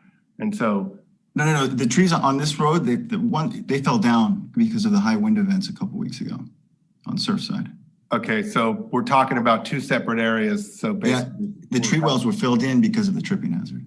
That's what I was trying to communicate. So we filled in the tree wells that were left open without a tree with concrete. And why was it decided not to replace the tree? Because we don't have an arborist on staff for a replacement tree. This tree is not good for this area. Well, excuse me, Mayor Gama, this is Kevin Spalding, the city attorney. We're getting into a very specific conversation that's starting to look a lot like discussion and city action for a presentation item. My advice to avoid a Brown Act violation is to keep this as a presentation, take in information, and later on in the meeting, if council members have a specific agenda item to request, to do so then. I thought this was an agenda item. This is the presentation item. Okay, so let's move on. Can I ask a question, please? Perhaps we'll go ahead. Thank you. I would just like to ask for a copy of the presentation. If you could send it to all of us, I would certainly appreciate it. Thank you. Of course. And Mayor Gama, there was a public comment pertaining to this item. Thank you, Madam Clerk. Now a good time for me to read that? Yeah, I think now would be an excellent time to read it. All right, thank you, sir. Thank you. Okay, the comment was received from Mr. David Scrivener, and it reads, the city of Port Hueneme has long taken pride in the landscape within city boundaries. The result has been to create a pleasant environment with many large trees on public as well as private property. Over time, many of these trees have become problematic and have destroyed adjacent hardscapes and present threats to the health and safety of residents. I would like to encourage the council to re-examine the current set of policies dictating the tree policy in order to develop policies which will keep our city beautiful while addressing the problems that will lead to massive costs in coming years, unless something changes. City property, as well as the landscaped areas in condominiums and planned unit developments, were originally overplanted with too many trees placed in unsuitable areas. While this initially created a lush environment, after 40+ years, small trees became large trees and the roots started to break up sidewalks, driveways, block walls, irrigation systems, utility services, and the foundations of homes. The main cause is that the inappropriate species of trees were planted in small locations that could not accommodate mature trees. At this point, the city, as well as the condominium complexes and planned development units, are facing enormous costs going forward to remove problematic trees and mitigate the damage created by intrusive roots. We live in an area that is regularly subject to strong winds. Large trees require regular maintenance to keep them from having limbs blown off or simply falling over. There are many trees on city property that are not being properly inspected and maintained because of funding issues. If an untrimmed tree or tree limb that the city has failed to properly maintain falls on someone, who knows what the potential liability would be. Beyond this, there are countless areas where trees have cracked and lifted city sidewalks, which will have to be repaired at city expense. None of this will get better on its own, and kicking the can further down the road means that it will cost more later when the trees are larger and damage to the hardscape is more extensive. The long-standing position of the city has been to require a permit and a replacement tree to remove the problematic tree on private property, regardless of how many other trees are planted there.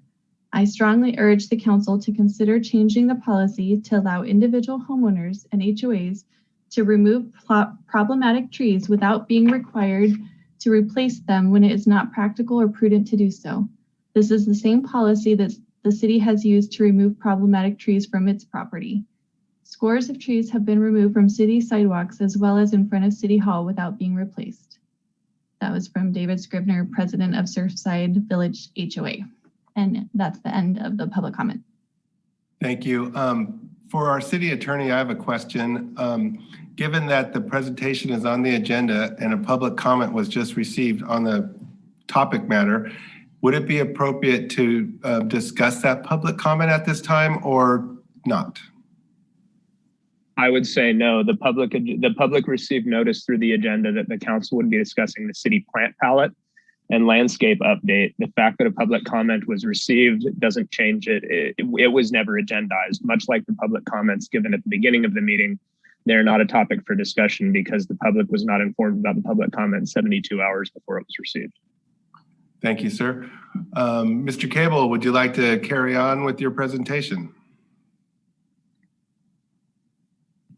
Yes, that was it. I was just taking questions. Okay, Mayor Pro Tem Rollins, your hand is up and you're muted.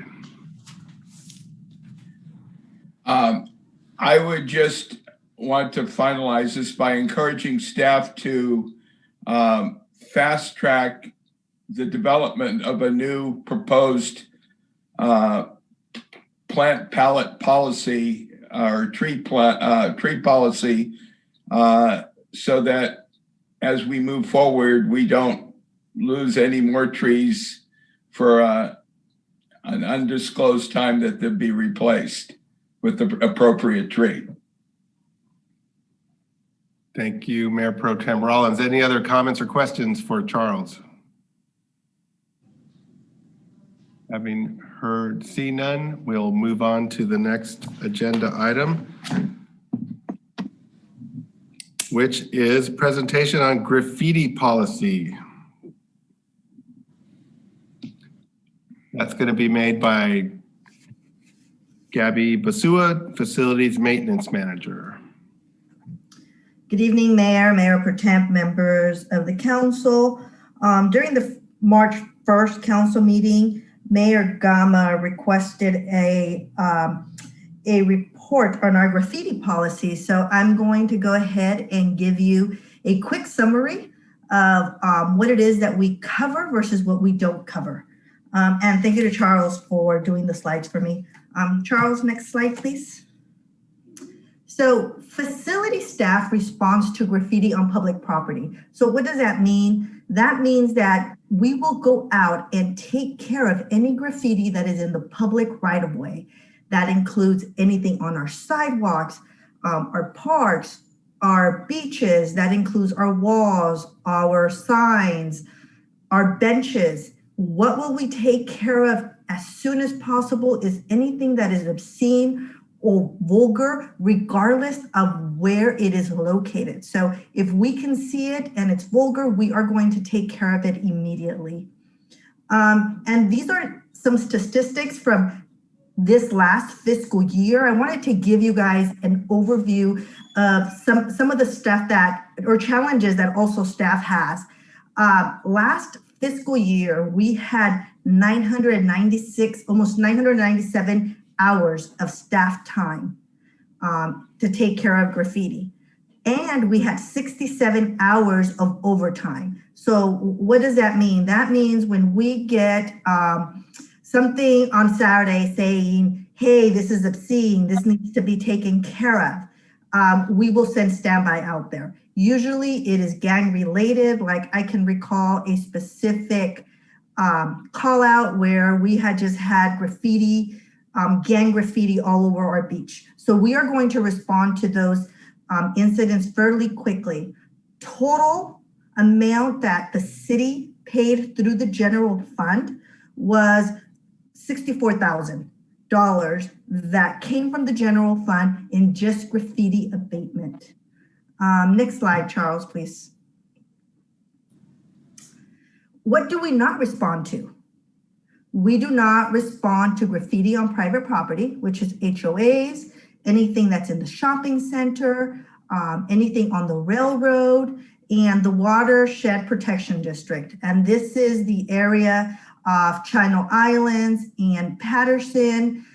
This area does belong to the county. It is not city property. It is considered private property. In the past, we have taken care of it.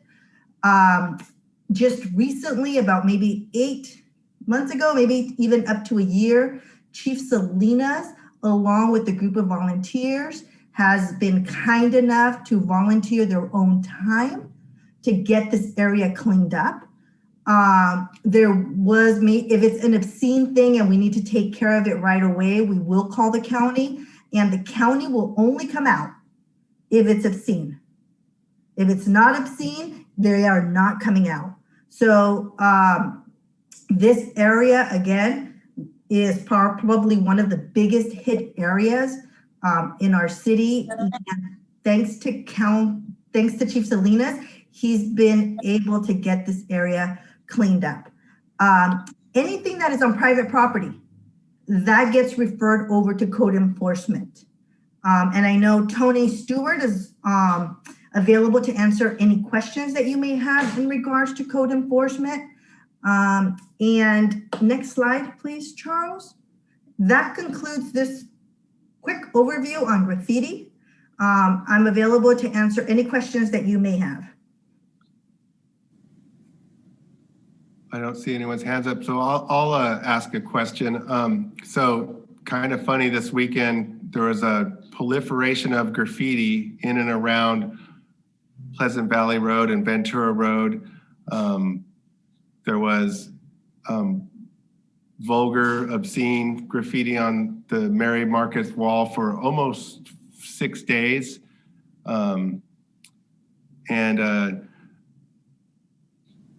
There was graffiti on the sidewalk. So my question is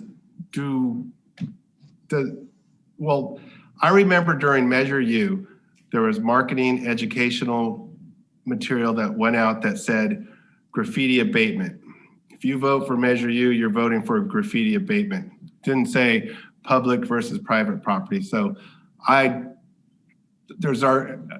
in my area, the wall that's a part of my neighbor's house, the other side of the wall faces Miranda Park. And it's my understanding that this HOA takes care of that wall. And when you go down Ventura Road, there's all those residents, the wall on the street side of their property is taken care of by the city. And then when it comes to the railroad area where the active rail line is, it's under lock and key, and the HOA now is being made responsible to paint over that graffiti. And then from another HOA, and I don't know whether it's true or not, but we heard that that the city will paint over the wall facing Ventura Road at the railroad tracks, but that the other HOA has to paint the wall further in that's not visible by the road.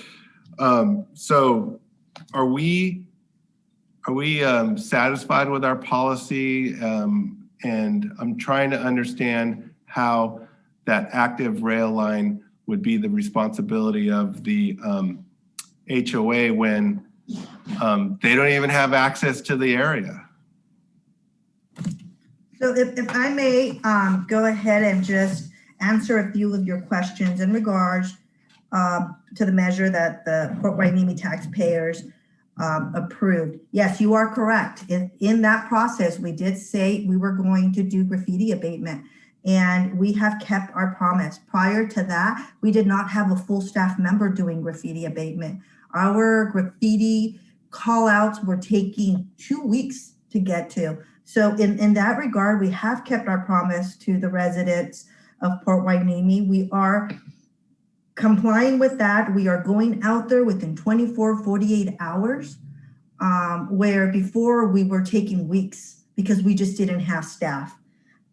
In regards to what we're gonna cover, what we paint over and what we don't, you mentioned a few things. Ventura Road, if it is visible through the right way, yes, we are going to take care of it immediately. And the HOAs that you're talking about in regards to them not being able to get access to, I can assure you that those HOAs have the contact for the port of the individual that they need to contact in order to access this area. I've been in numerous emails with them where we are collaborating and getting them access to this area. Yes, sometimes the HOAs don't act as quickly as we do. And we've set the bar pretty high, and I'm really happy with staff in regards to that. But we are actively in communications with these HOAs. So those are some of the answers. And if you have any other questions, Mayor Gama, I can answer those too. Mayor Pro Tem Rollins, go ahead. Yes, just as a follow-up, when graffiti is put on an active railway that is controlled by that railroad or the port or a combination thereof, and it's locked off, it seems unfair that HOA has to fix graffiti on the wall facing the railroad when in fact they have no access to that, and be it the railroad or the port has the responsibility to secure that facility so that people don't go in there. And if people happen to go in there, they're pushing that responsibility back on the HOAs to repair that painting. And that seems inherently to me unfair. It also affects, like as I did some research, Surfside Storage, closer to them, another area that was locked off, graffiti was put on the wall, on their particular wall, that again, they did not have access to, but in fact were responsible for fixing the graffiti that they have no ability to. I mean, they can, as you mentioned earlier, they can get a key from the port or the railroad to get in there, but basically that's supposed to be kept secure by the port. And I don't know, it just seems inherently unfair. Yeah, unfortunately, we have no control over the port or the HOAs. That's going to be something that the HOA and the port, the railroad track, they're going to have to sit down and discuss how they want to do that. Would that be something that the HOAs have to discuss with the port on something that, you know, basically it seems like it more be something like a city would be involved in that, because in fact, the city is putting that responsibility on the HOA to paint. in particularly the hideaways. They were charging the hideaways to get rid of that paint on their wall, when in fact, hideaways had no access to that at all unless they went through the port where it was supposed to be secured. It just doesn't seem right. Yeah, and I understand the concern, Mayor Pro Temp, but unfortunately, yes, that is going to be a situation where the HOAs and the port need to work together, because both of those areas are private property. The city has no control over that area. And as much as we try, and we do try to make sure that the HOAs have the contact to the port, and we are that middle person, that is definitely something that needs to be left up to the private property owners to resolve. But we in turn are charging those we are putting the administrative controls on making sure those HOAs pay for that once they finally do. The port's not involved. We're actually the ones administering the enforcement. Am I correct? We are only enforcing when we are getting a report of graffiti in this area, especially where it's not visible. We have no access to this area. So we are depending on the residents of these HOAs to report the graffiti. So we cannot see the graffiti unless we have a key and we enter through these railroads. So once we get a complaint, it goes over to code enforcement. Code enforcement goes ahead and sends a letter out, and then the HOA gets in contact with the port, and they together collaborate on getting access to this area. But the removal of that is being put on the responsibility from the city to the HOA, not the port. Am I correct or not? That is correct. The HOA is responsible for their wall. So they're responsible for the wall. That we are enforcing that responsibility, but in fact, you're saying that the port and the city, port and that individual HOA are supposed to get together. I'm a little confused. Yeah, so Mayor Pro Tem, so let me see if I can explain this a little bit better. We are the enforcements of making sure that the graffiti is covered up. So just like we are enforcing the red light when people speed and they get a ticket, we're enforcing it, and then they pay their fee. So we are enforcing, these regulations, and we're asking them to take care of the situation. They have the number to the port. They are to call and get access to this area and cover up the graffiti. Just like somebody, takes care of a ticket. They go to the court, they take care of the ticket. We're asking them to do their due diligence and take care of the graffiti on their property. But yes, we are the agency that is enforcing that. So we're enforcing on behalf of the port to remove that. Well, we are doing it on behalf of the residents that are complaining that can see the graffiti. Because you remember, it's not code enforcement that goes into this area, because again, like you said, it's under a lock and we can't enter this area. So we have complaints from residents that are saying, hey, we are seeing graffiti through our backyard. You need to enforce it. And that is what we're doing. I'm a little bit confused. I heard you say that if you can see it, the city will paint it over. And I think that's the example at the railroad tracks at Ventura Road, where it dead ends to the beach. Is that what I heard you say? So if we can see it from the right of way, then we are enforced, then we are cleaning it up. Okay, so that to me is a huge discrepancy in the policy, because one HOA spends $1,400 to paint over graffiti that you can't see from the right of way, although I could argue you could probably, if you stopped, you could probably see it. And then the city comes in and benefits this other HOA by painting it over because you can see it when you drive down Ventura Road. But the hideaway, and I don't understand how it could be said that that's the hideaway's property when it's an active rail line under the control of the railroad company. They have no access, they have no business back there. It's the other side of the wall. that separates the active rail line from their property line. So how, I just don't understand how it is the HOA's responsibility to get a hold of the port, go on an active rail line, open the gate, get in there and paint it over. It just doesn't seem fair. Sorry. Yeah, Mayor Gama, there is really, I mean, we don't have a key. We can't enter. We're going into private property just like the HOA would. Right, but it's a private property of the railroad line, not. Right, and it would be up to the HOA to bring this up with the railroad. Any other questions?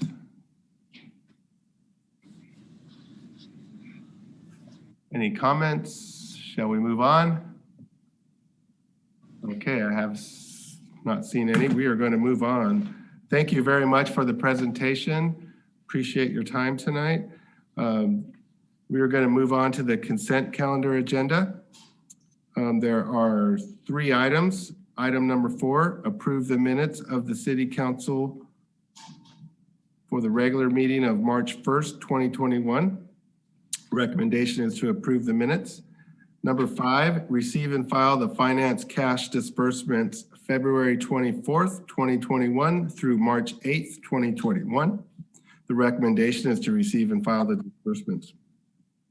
Number 6, award a service contract to Rincon Consultants Incorporated for environmental support service for a long-term maintenance lake and stream bed alteration agreement for the Bubbling Springs Natural Channel Vegetation Removal Project.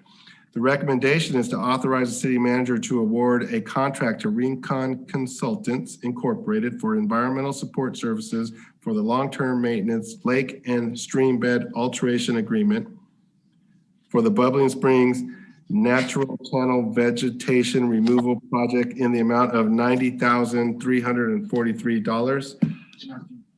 I would like to ask a couple questions on number 6. So can we pull that from the consent calendar? And shall we entertain the questions first or approve the other 2 items first?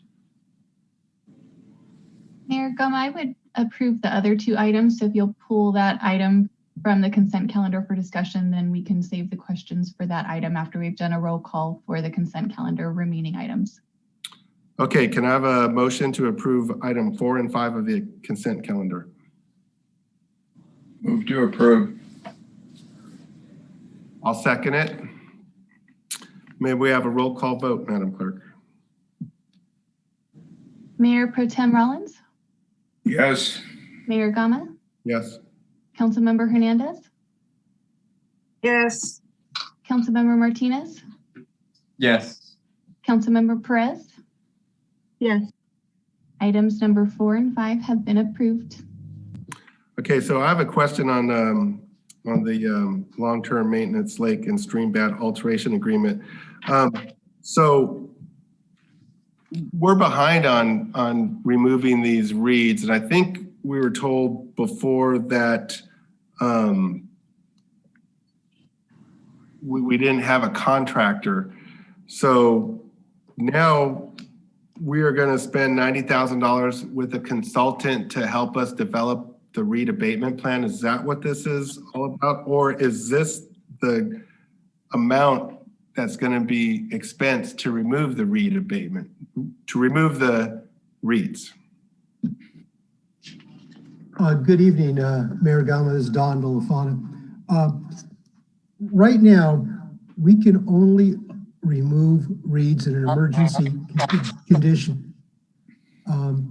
And that is if there's a flood condition, we can remove them. And that's just down to the water line. Now, what we have to do is to remove them long-term, we have to have a biologist. We have to go through the environmental process, and that's a requirement from Fish and Wildlife.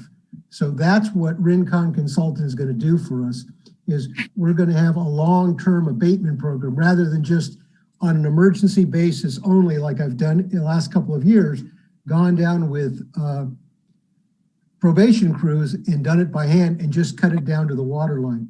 we will be able to remove part of the root system once we do the biological and all the environmental work. And that's what Rincon is going to do. It's going to allow us to do a more robust clearing of the reeds rather than what we have been doing, which has just been on an emergency basis. That's the difference. And then once they monitor and put together the plan, then we can get a contractor to actually do the work. So then this encompasses the entire Bubbling Springs from, I guess, Park Avenue all the way down to the beach? Yeah. Yes, it does. That's a big project area for a lot of reeds because it looks like it's really, really impacted. Yes, it is, but we have to do the. This is part of a capital program that extends 5 years at $120,000 per year. We didn't execute the first year, so we still have within the current fiscal year we have $240,000 associated with this particular project, and then 3 more years of abatement. And then one other question: how long will it take to get to the removal point? We have a window per Fish and Wildlife, which is September, October. So that's when we're going to try and have this done by, the biological permitting process, if possible. That's what we're shooting for. Yeah, that's really nice because that'll be before next year's rainy season, which hopefully will be a very wet season, and then we could not get flooded. Mayor Pro Tem Rollins. Thank you, Mr. Villafano, for bringing this forward. This is something that's been long needed. My only question, and perhaps you have an answer, are the reeds a natural occurring thing? I mean, that, you know, we would need to go to it, you know, to get an environmental review on that, or were these things were these a natural phenomena in those areas, or was that something that was man-made that was put in there after the fact? Some of them are cattails, which you would find in this type of environment, and some of it may also be some invasive species. I'm not sure, but it's probably a mix. And because there's definitely cattails which are common in this kind of environment, along with other species of reeds, which you know, I am not a biologist, I'm not sure, but they will be identified. Okay, thank you. Okay, any other questions? I'm going to make a motion to approve item 6 of the consent calendar. I second. Thank you. Madam Clerk, may we have a roll call vote? Mayor Gama, Yes. Councilmember Martinez, Yes. Councilmember Hernandez, Yes. Councilmember Perez, Yes. and Mayor Pro Tem Rollins. Yes. Item number 6 is approved. Thank you. We're moving on to public hearings, and we have none. So that means we get to move on to business items. Number 7, 2020 Annual General Plan and Housing Progress Report. Tony Stewart will be presenting on behalf of the city staff. Great. Thank you, Mayor. And again, good evening, Mayor, members, council, staff. This is a pretty short presentation because this is pretty much a boilerplate thing that we have to do every year, where we have to report on our progress in meeting the existing general plan's goals, as well as how we're meeting the housing element. And it's primarily how we're meeting the housing element. So as you know, we are currently in the process of starting putting together a new general plan. So hopefully next year's report, which will be based on the new general plan, will be a little bit different and a little bit more interesting than this particular one was, because this is pretty much a rehash of last year and the year before and the year before that, because we really haven't seen much change. The 2 significant changes that we did have this year to report on were, first, the recent adoption of the Parks Master Plan. Although we didn't actually report on the adoption because that didn't occur until 2021, we were still able to talk a little bit about the park plan itself and how it would benefit the city. And that was consistent with our open space and conservation element. And then the other was, we did actually have a tiny bit of residential development where one of our accessory dwelling units qualified as a low-income unit. And so we were able to count that towards meeting one of our 2 regional housing needs assessment units. And with the approval of the Habitat project, depending on when it's constructed, will either allow us to exceed our requirements for low-income housing if they're finished this year, or if they're finished when the new housing element takes effect, then we'll have we'll already be 5 units into that. Otherwise, though, that's really about all I have to report on. This is a standard document that's put together annually, and then I'm required to present it to you, and then we send it off to the state's Housing and Community Development, or HCD department, as well as the Office of Planning and Research, also up in Sacramento. And so that needs to be done by April 1st. And so I will actually be sending that up by the end of this week, so they have it in plenty of time. The only other component of this is we are also required to report on the successor agency to the redevelopment agency's activities over the year. And there really hasn't been a whole lot of activity there, but we did include that at the back of this report. And if you do have any questions on that specific document, Ken McDonald can go ahead and speak to that. And so that concludes my presentation. Thank you, Mr. Stewart. Mayor Pro Tem Rollins. Thank you for the report, Tony, or Mr. Stewart. The additional dwelling unit, is that the same as what I've heard the terminology, a granny flat? Correct, except for it's no longer appropriate to call them granny flats or second dwelling units. They're called accessory dwelling units now. That's or ADU, that's the official terminology. And Kevin and I are actually working on a new or an update to our existing ADU ordinance. So you'll be hearing a lot more about that probably in the next couple months when we bring that to you. Okay, and I'll be waiting for that. But one of the things I read in it real quickly was that that area needs to be low income. So does that mean it's a rental unit now, or is it for like, a family member? And when they sell the house, it has to be a rental unit when they move on, or you know what I mean? Yeah, so in this case, it would be a rental unit. That's what this particular property owner opted to have it as, and they entered into a contract. And so if they sell the unit or sell their home and the unit, then the successor, the purchaser will also have to maintain it as a low income rental unit. So will the new purchaser have to use it then as a rental unit, or can they not use it as a rental unit at all? If they choose to rent it out, they will need to, they could always use it for family member, but if they do choose to rent it out, then it would need to be rented out to a low-income family. Okay. I have a question, Mr. Mayor. May I? Yes, I'm sorry, I was reading. Go ahead. Okay, thank you. Thank you, Mr. Stewart, for your presentation. I know this is a great endeavor updating on the city's general plan, so I appreciate you and your staff working on this. The housing element goals that are included in here, how were those goals developed? Were those something that were recommended by the state, or was there some local input to the development of these goals? Well, it would have been, it's much like the process that we're going through right now with our updated housing element. This was, of course, done 8 to 9 years ago, so I can't exactly answer, but generally what the process is exactly what we're doing now, where we have workshops, we get public input. There are certain state mandates that we do need to meet, especially with regard to housing elements, because it's the only element that actually has to be updated on a regular basis. So it's kind of all of the above, but it does definitely include public input, as well as just, again, making sure that these state requirements can be designed or to meet our local needs. Okay. Will there be any attempts to include a narrative that aligns this plan with our strategic plan?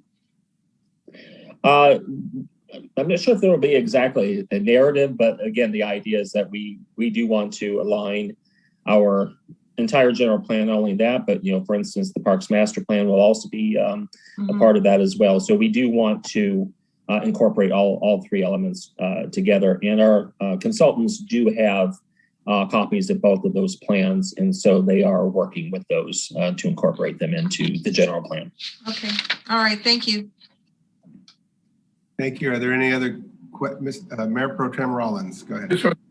And this is just an information. When the hideaways were developed, my understanding was there was a certain amount of homes that were set aside for low-income housing.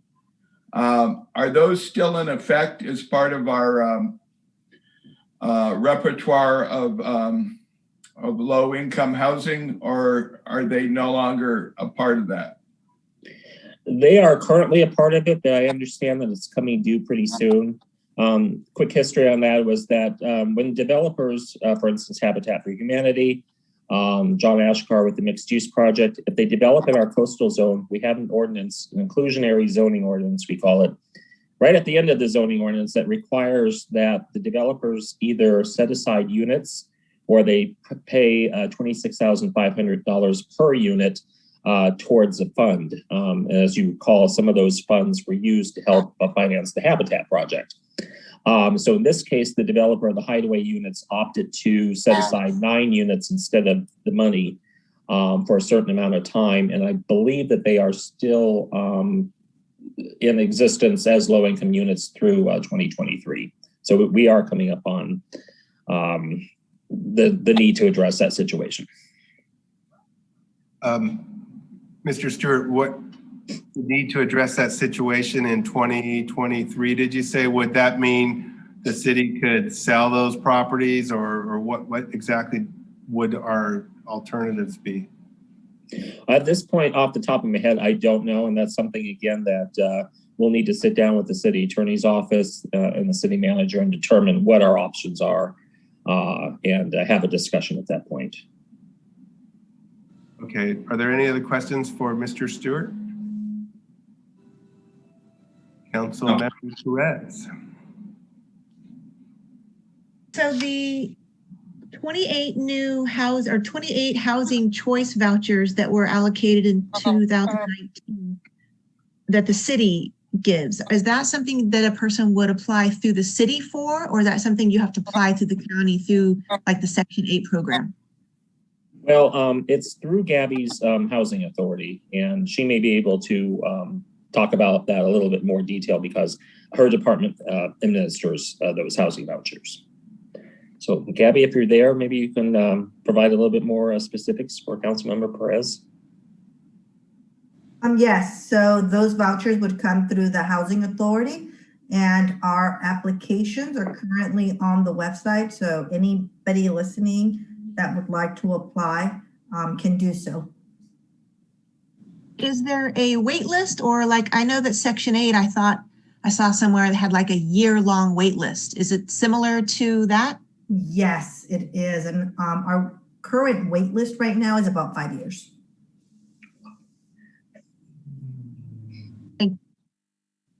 Thank you. Any other questions? Okay, I need to read something here. And the recommendation is to receive the information provided by staff and any public comment made on this item, and direct staff to submit the annual report to the California Department of Housing and Community Development and the Governor's Office of Planning and Research. May I have a motion? I move approval. Second. Madam Clerk, can you please take a roll call vote? Councilmember Hernandez, Yes. Mayor Pro Tem Rollins, Yes. Councilmember Martinez, Yes. Councilmember Perez, Yes. and Mayor Gama. Yes. Motion passes unanimously. Thank you very much. We're moving on. Thank you. To item 8. Mayor, real quick, since we're on the general plan, may I make a quick plug for our upcoming workshop on the 30th of March at 6 p.m. Absolutely. we'll be discussing the new housing element and land use options. Should be fairly interesting. And of course, we definitely want to have all 5 of you attend and provide your input as well at that point. It's a public meeting, and can you state the date and time again, please? Sure. It'll be March 30th from 6 to 8 p.m. What day of the week is that? Believe it's a Wednesday, but I don't have my calendar in front of me. That's confirmed. It is a Wednesday. Yes, thank you. Okay, are we anticipating a Zoom or are we going to bring people in? It will be a Zoom again. It'll be similar to the one that we had last, I guess it was last fall. So we're still in Zoom mode. Okay. Did you say March 30th? That's correct. I have it down here as a Tuesday. Did I get it wrong here? It's a Tuesday. 31st, I thought. I apologize. It is a Tuesday. It's March 30th. It is a Tuesday. Okay. All right. Thank you, Christy. Just kidding. Yeah. All right. Thank you, Mayor, for letting me interrupt you. Absolutely. Thank you very much. That's good information. And hopefully we could get people from the public to attend. Absolutely. Thank you. Okay, we're moving on to item number 8, Citizen Advisory Commission and Transaction and Use Tax Citizens Oversight Committee appointments. Will staff present the report?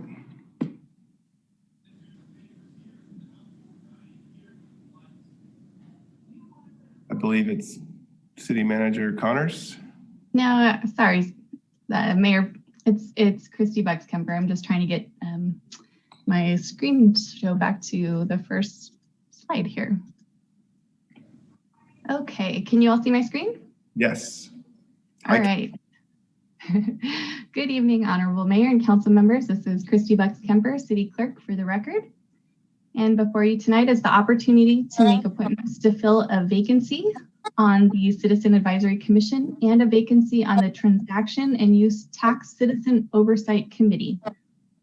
Volunteer citizen advisory boards are an integral part of our local government. They really help us engage residents and enhance our community involvement. And we have a lot of value added by our advisory bodies. The first advisory body is the Citizens Advisory Commission, which acts in an advisory capacity to the City Council and allows Council to obtain the community's perspective. They also use the Commission as a sounding board to assist with Council decision-making and policy review. Advisory appointments by adopted resolution are for 4-year terms. And we had 2 outgoing Council members following the November 2020 election. So that would leave 2 vacancies of Commissioner Nick and Commissioner Rodriguez's to fill on the Citizen Advisory Commission. Newly elected council members are allowed to individually appoint a member for each of the advisory bodies, and which must be approved by majority vote to become an officially appointed member. Before you tonight is Councilmember Perez's recommended appointee, Ms. Cindy Sanchez. An application was received in my office from Ms. Sanchez on February 1st, expressing her interest in serving the city and community as a commissioner on the Citizen Advisory Commission. And if appointed, the commission will have 1 final vacancy to fill before the Citizen Advisory Commission would be fully operational.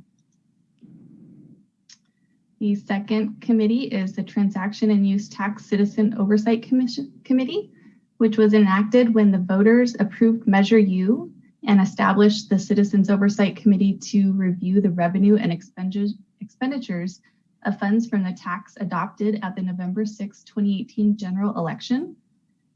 Advisory committee appointments by adopted ordinance are for 2-year terms with the ability to renew for an additional 2 years. All terms of the current members expired this year on January 31st. However, the current members were not fully initiated until January of 2020 and therefore have not had the ability to serve their full terms. There are 2 vacancies, but technically all members' terms have expired. As with other advisory bodies, each council member is allowed to individually appoint a designee who must be approved by the entire city council by majority vote. And the suggested applicant for the Measure U committee is again Councilmember Perez's recommended appointee, Mr. Enrique Diaz-Conti. Hopefully I'm saying that last name correctly.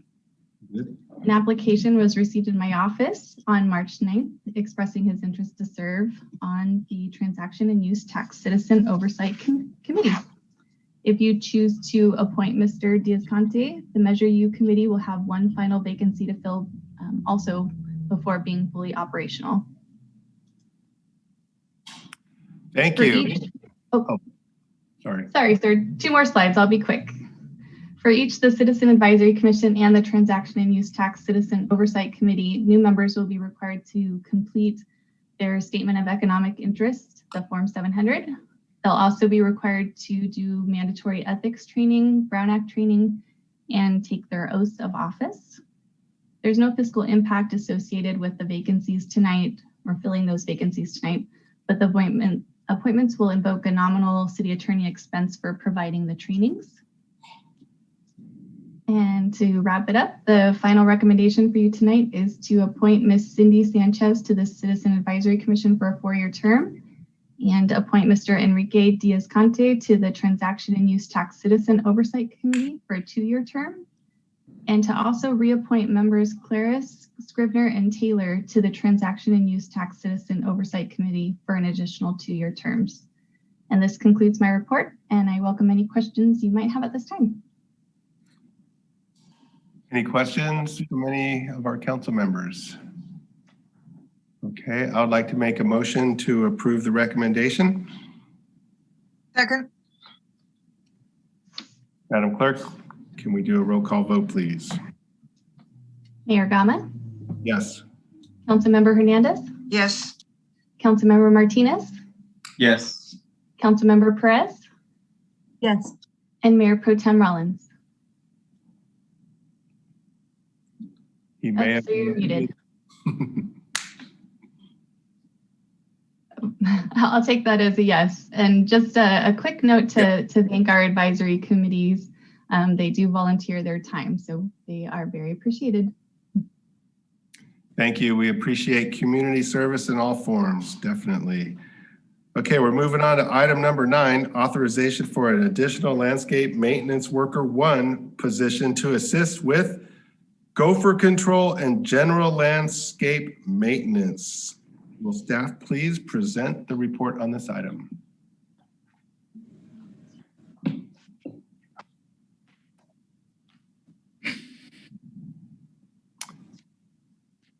Charles, I don't have access to share the screen.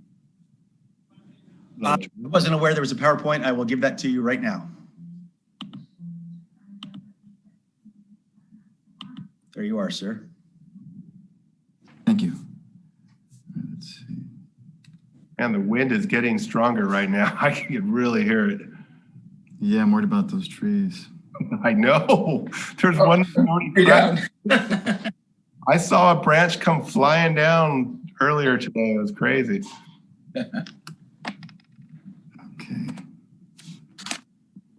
Okay, can everyone see my screen? Yep. Bill Murray is watching right now. Okay, good. Okay, good evening, Mayor, council members, and staff. It's Charles Cable, the principal engineer, for the record. I will be providing a gopher activity update. So in January, we started a program to study and monitor the gopher activity and find out the best method to trap them and eliminate the gophers. The industry uses 3 ways of eradicating pocket gophers. They mainly use mechanical trapping, carbon monoxide injection, or baiting with poisons, pellets or grains in the gopher tunnel system. We don't recommend baiting with poisons or pellets because of the wildlife we have around there. We have a picture of the blue heron looking for a gopher and the cats. There's a lot of dogs that visit the park too. What we have used is something called the gopher hawk. It's a mechanical trap and it's been very effective at catching gophers. We also have a carbon monoxide injection system that we have one of these employees demonstrating on the picture to the right. So some of the things we noticed in our observation and trapping is Gopher tunnels tend to occupy an area of 500 to 1,500 square feet until their breeding season. Gopher activity is most active in the spring. The gopher's primary breeding season is March and April. PW staff placed traps in the morning between 7:30 and 9:30 a.m. at all fresh gopher mounds. The traps were baited with carrot shavings. The caught gophers are traps, and traps are removed each day from 2:30 to 3:30 p.m. 2/3 of all gophers are trapped before noon. We have a 25% success rate with the 30 traps placed. The way the traps works is a fresh mound is identified. We use a probe to locate the tunnel. It can be located because the mound is typically crescent shaped. We then make a space for the trap with a bigger probe. We insert the trap, and we know we caught one when we see the spring popped and this yellow marking on the side of the trap. So Miranda Park has 6.8 acres. We estimated that we've eradicated at least 60% of them. Total gophers caught at Miranda Park is 118. We set about 475 traps. We trapped for 25 days. The average caught was 25 per day, and the trapping hours are from 7:30 to 3:30 p.m. We catch the majority of the gophers before noon. Boulker Park and the beach. After we saw that we were affected with Miranda, we started trapping at Boulker Park and the beach, and we've been trapping for at least 5 days. We have 3 acres of lawn areas at Boulker Park. We trapped there and we caught 4 gophers. At the beach, 3.3 acres of lawn area, primarily parking lots A, B, and C, and we've trapped 11 gophers. We found that the carbon monoxide injection is more suitable for sandy, rocky soils, and that might be more effective at the beach and Boulker Park because we've noticed that they're harder soils there. Bubbling Springs Park is a bigger lawn area. We got 16.2 acres. We've been trapping for 10 days there, and the total gophers caught there is 9. This might be an area where we could recommend the carbon monoxide more aggressively in conjunction with the traps because the traps are still working. So how did we accomplish this? We hired a temporary person. At first, the engineering staff did it for a few days. We saw that it was successful. We hired a temporary person through a temp agency, and we utilized them for 6 to 8 hours a day setting the mechanical traps. We gauged that one person could place up to 30 traps in 2.5 hours. This picture on the left is January 21st, when we first started. And you can notice that the gopher mounds, the wet areas are gopher mounds. And the picture on the right was taken last week with an aerial drone, and you can see that there's noticeable improvement. As of last Wednesday, caught 142 gophers in 25 days at all the parks. So moving forward, we want to continue to dedicate staff time to reducing the gopher population and keep them to low or non-existent levels. We want to continue the mechanical trapping and prepare for the population influx that's expected after the spring. We want to continue to use the carbon monoxide injection system for the deeper gopher tunnels in areas where there's sandy and denser soils. We want to expand the medians and parkways along our arterials. Gopher holes have been identified along Patterson Road medians. So our recommendation is recommend that City Council approve 1 new full-time position in the Landscape Maintenance Division. This person will be focused on gopher pest control duties at a citywide level and during downtimes be responsible for responding to a variety of additional landscape maintenance duties such as perhaps mowing or picking up trash at the park, but we would utilize him fully, but his main focus would be on gopher removal. This would require amending the operating budget to include a full-time landscape maintenance 1 position with an annual cost not to exceed $67,314 in salary and benefits. With that, I'm ready to take questions. Thank you very much. Councilmember Perez. Yes, thank you for the presentation.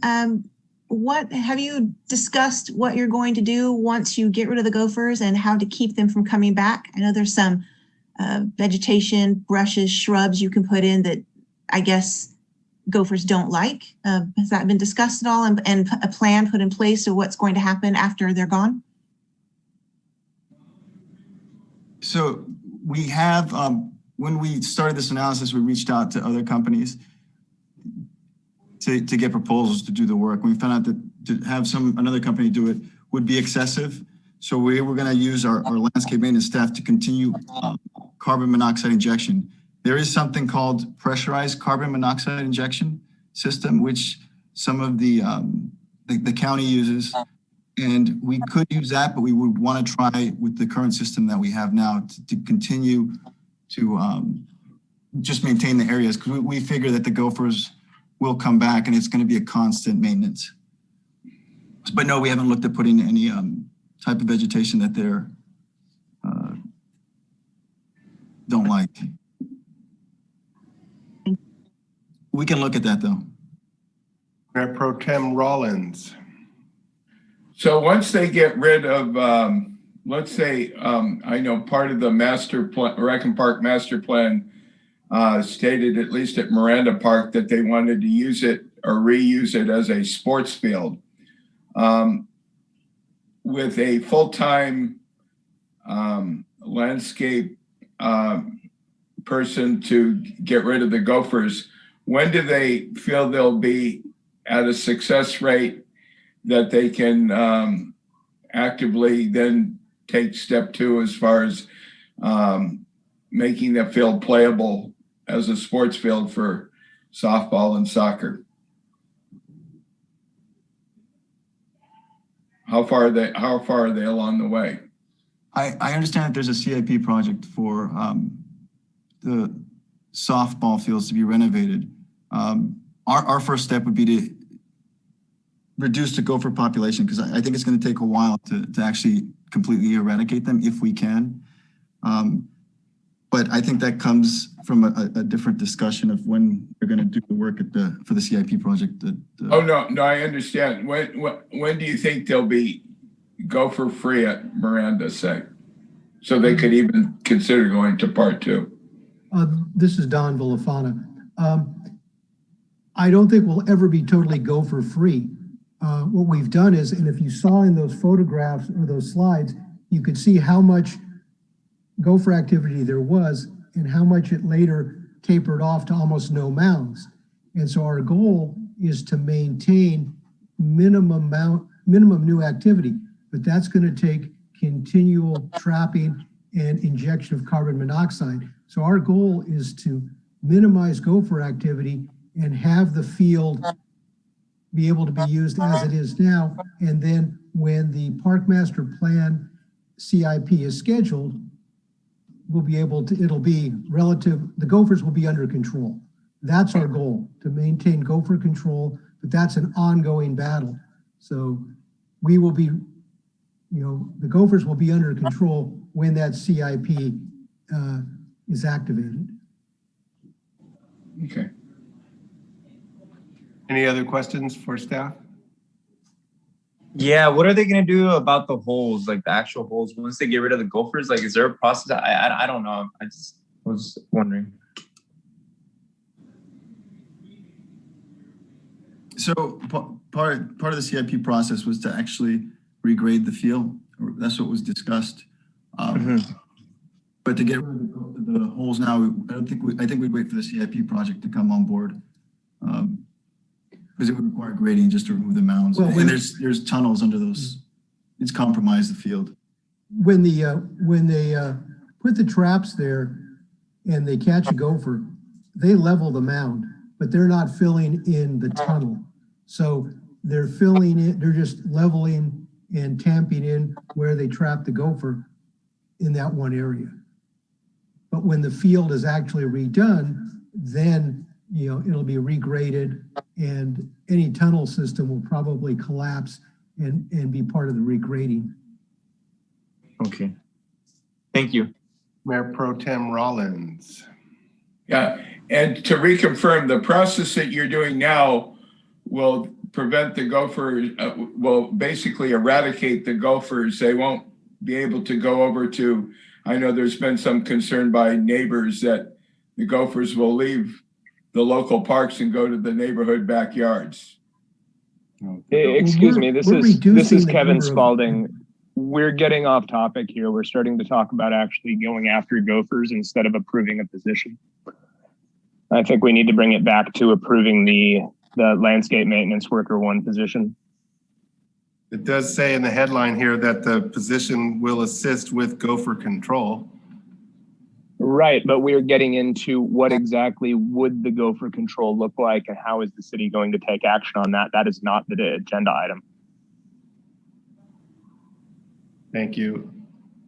I would just like to encourage staff to, I've visited a lot of parks recently and I could name, and you could see them, they're very well maintained and so there's experts out there in our area that could be consulted to how the best way to get our parks up to speed. I think this position is a step in the right direction. Are there any other questions or comments? I would like to make a motion to approve the recommendation. Approve Second. 1. Oh, sorry. Thank you. I think I need to read the recommendation and then we could receive the second. Approve 1 new full-time position in the Landscape Maintenance Division, Landscape Maintenance, LM1. Amend the FY 2020-2021 operating budget to include a full-time LM1 position with an annual cost not to be exceeded $67,314 in salary and benefits. I will make a motion to approve, and I believe Councilmember Martinez is going to second it. Correct? Second. I second. Correct. Madam Clerk, can we do a roll call vote, please? Mayor Gama, Yes. Councilmember Martinez, Yes. Councilmember Hernandez, Yes. Councilmember Perez, Yes. and Mayor Pro Tem Rollins. Yes. Motion passes unanimously. Thank you. We are now on council members' reports and comments. Councilmember Hernandez, would you like to go first? Sure. I don't have any committee reports to make it at this point, except a cat report. Tomorrow, however, the Ventura Regional Sanitation District will be going before the Board of Supervisors. They have a time certain of, I think it's 2:30 for the continuance of the conditional use permit, the CUP, which is going to be hopefully approved. I submitted a comment in support of approval of the expansion plan for the Tolan Road landfill. That is where all our trash goes. The other option, if we don't have access to Tolan Road, would be Simi Valley. So you could only imagine the increase in costs that we might incur should we not have the Tolan Road landfill to take our trash. So that's what's happening in my world. And Bobby and I are continuing to work on a homeless report. We'll be coming back to City Council and discussing the continuum of care agreement with the county and some of our other findings, along with some recommendations that we hope to gather not only from ourselves, but we'll also consider recommendations from some of you who've been going out and also looking at the same issue. So with that, that concludes my reports. Thank you. Councilmember Martinez. Yes, in terms of the nonprofit reach, we were talking about the Sharkey Memorial Walkway, and they're thinking about putting it on the surf side, facing, facing the condos. And then we're also getting ready for the Wheelhouse fundraiser at the end of the month, where we're gonna be giving out some flyers and some stickers. I'm sure Mayor Pro Tem Rollins can fill in on any of the stuff for reach. Did I miss anything big? With regards to reach? Yeah. I can comment now or later. It doesn't matter. Okay. And then I guess the last thing I'll say is I met up with Jackie Irwin, and she said that she has our full support. And if we ever have any questions, or she's more than happy to talk to us and give us her help. Thank you, Councilmember Martinez. Councilmember Perez. Yes, so I don't have any committee updates. I haven't had that many, but I do have an update on the mental health initiative. So we pretty much have we're so close, 100% participation with every city and agency in Ventura County who is interested in joining this. We have several that's already, the NAMI Walk page is live. Several organizations and cities have already created their team page. Port Hueneme has a team page, and we are in the lead with fundraising. We have a grand total right now of $2,395, and I think we've only been fundraising for about a week and a half. Chief Salinas is in the lead with that with 1,220, followed by myself with 725. And then behind us is Oxnard PD. And then after that, it's DA Nazarenko's office.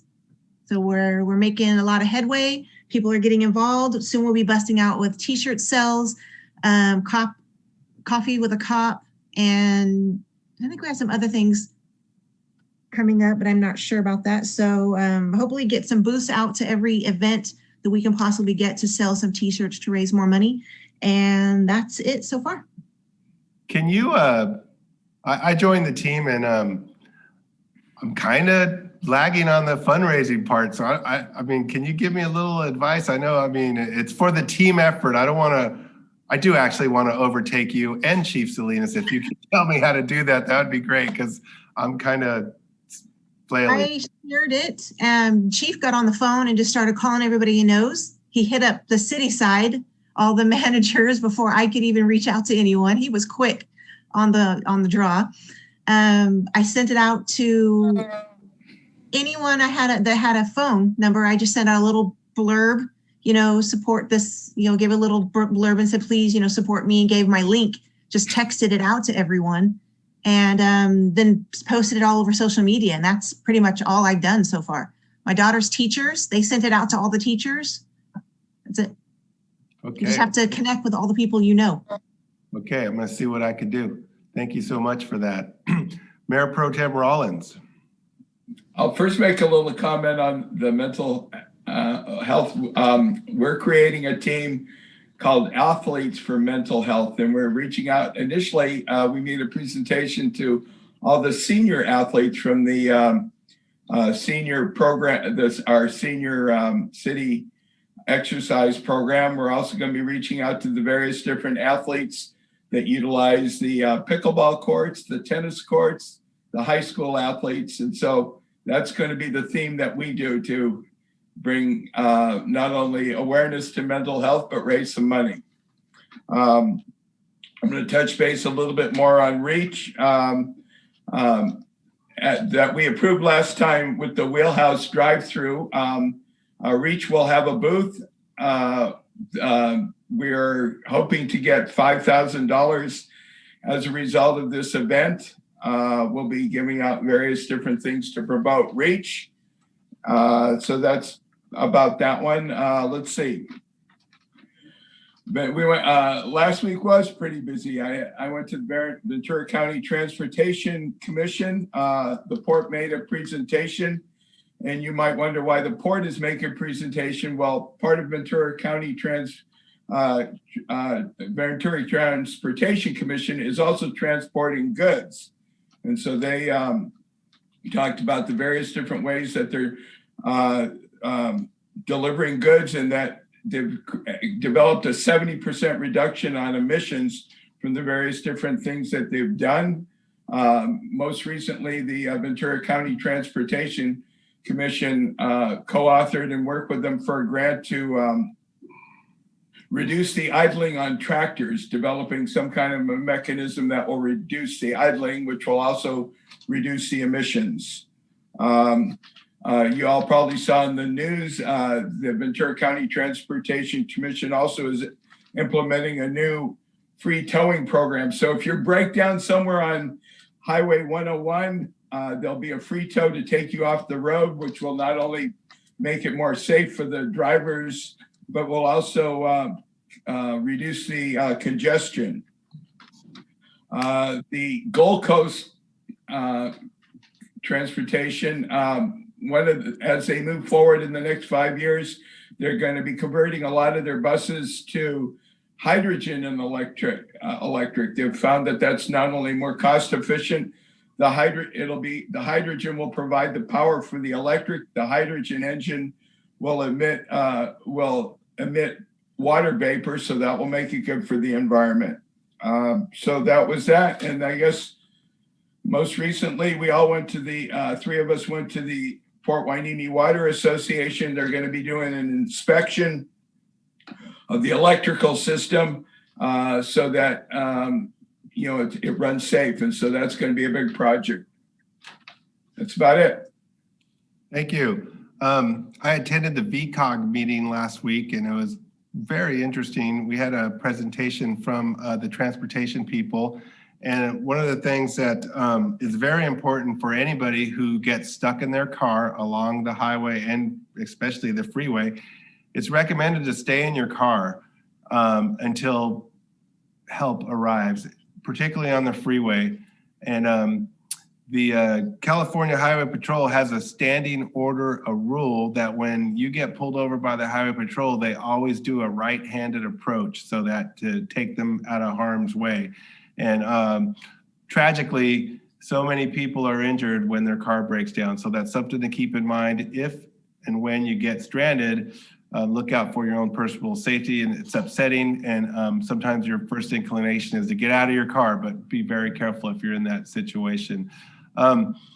We also had a presentation from the racial justice group that's initially, I thought they had just formed as a result of the George Floyd issue and the resulting turmoil that resulted. But I was really pleased to learn that the Racial Justice Coalition, I believe it's called, has been in play for 15 years here in Ventura County. And I found that to be very, very useful and ahead of their time. And they gave a big presentation about how we can be a part of making our society much more just. And at the same time, just realizing that we've come a long way, but there are issues that we all need to be concerned about, and that we could start with ourselves. And so I found it really interesting, and I hope maybe someday we could have them come and make a presentation to the city of Port Hueneme at a future meeting. Let's see what else. I don't think I have anything else to report. I do want to say that community service it's good for the heart, it's good for the soul. And I am so excited that younger people now are getting involved with beach cleanup and community service in our community. And our community is where South Oxnard meets Hueneme. And so working together across the border is really good. It's good for the environment, it's good for all of us. And I'm just really excited that we're getting more and more young people involved. It's a tremendous thing. And we've made a great impact, a positive impact on the environment, and we'll continue to strive for that. That's all I have to report. So now we're going to our last item on the agenda is requests for future agenda items. I heard some feedback there. Yes, Councilmember Hernandez? You're muted.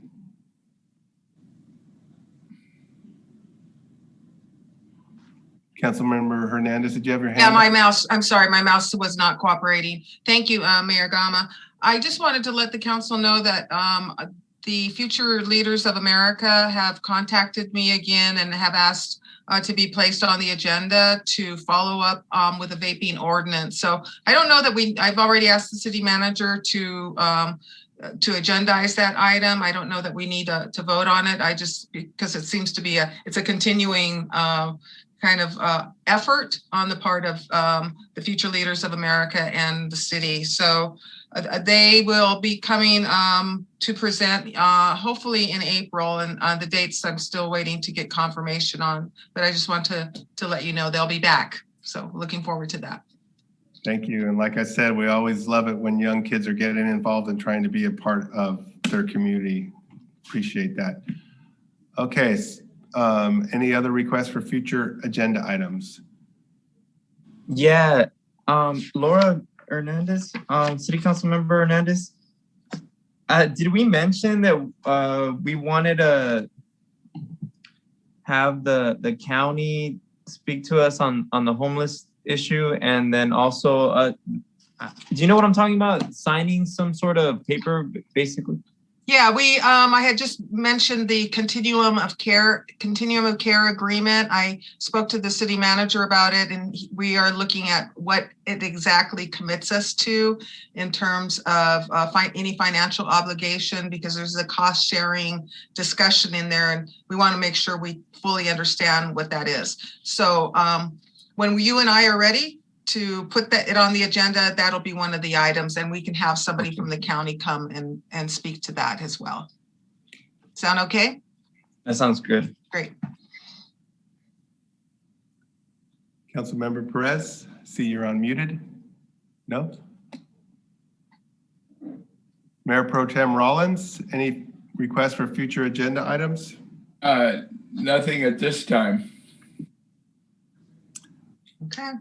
Okay, I don't have any items as well, so I would like to adjourn this meeting in honor of Johnny Admonson. As I mentioned earlier, we lost him. He was a great friend of the city. He was a great friend of the museum, and he was a great friend to work with. I spent a lot of time volunteering with him, so I would like to adjourn this meeting in his honor.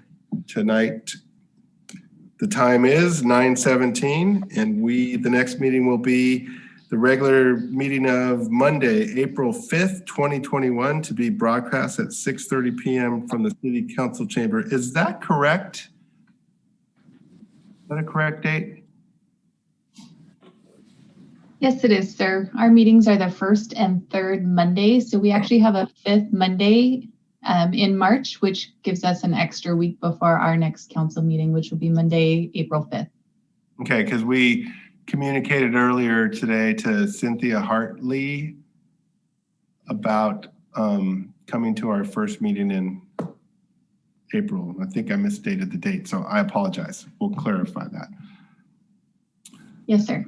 I'll follow up with her. Okay, thank you. So the meeting is adjourned. Thank you, everybody. Appreciate your patience with me.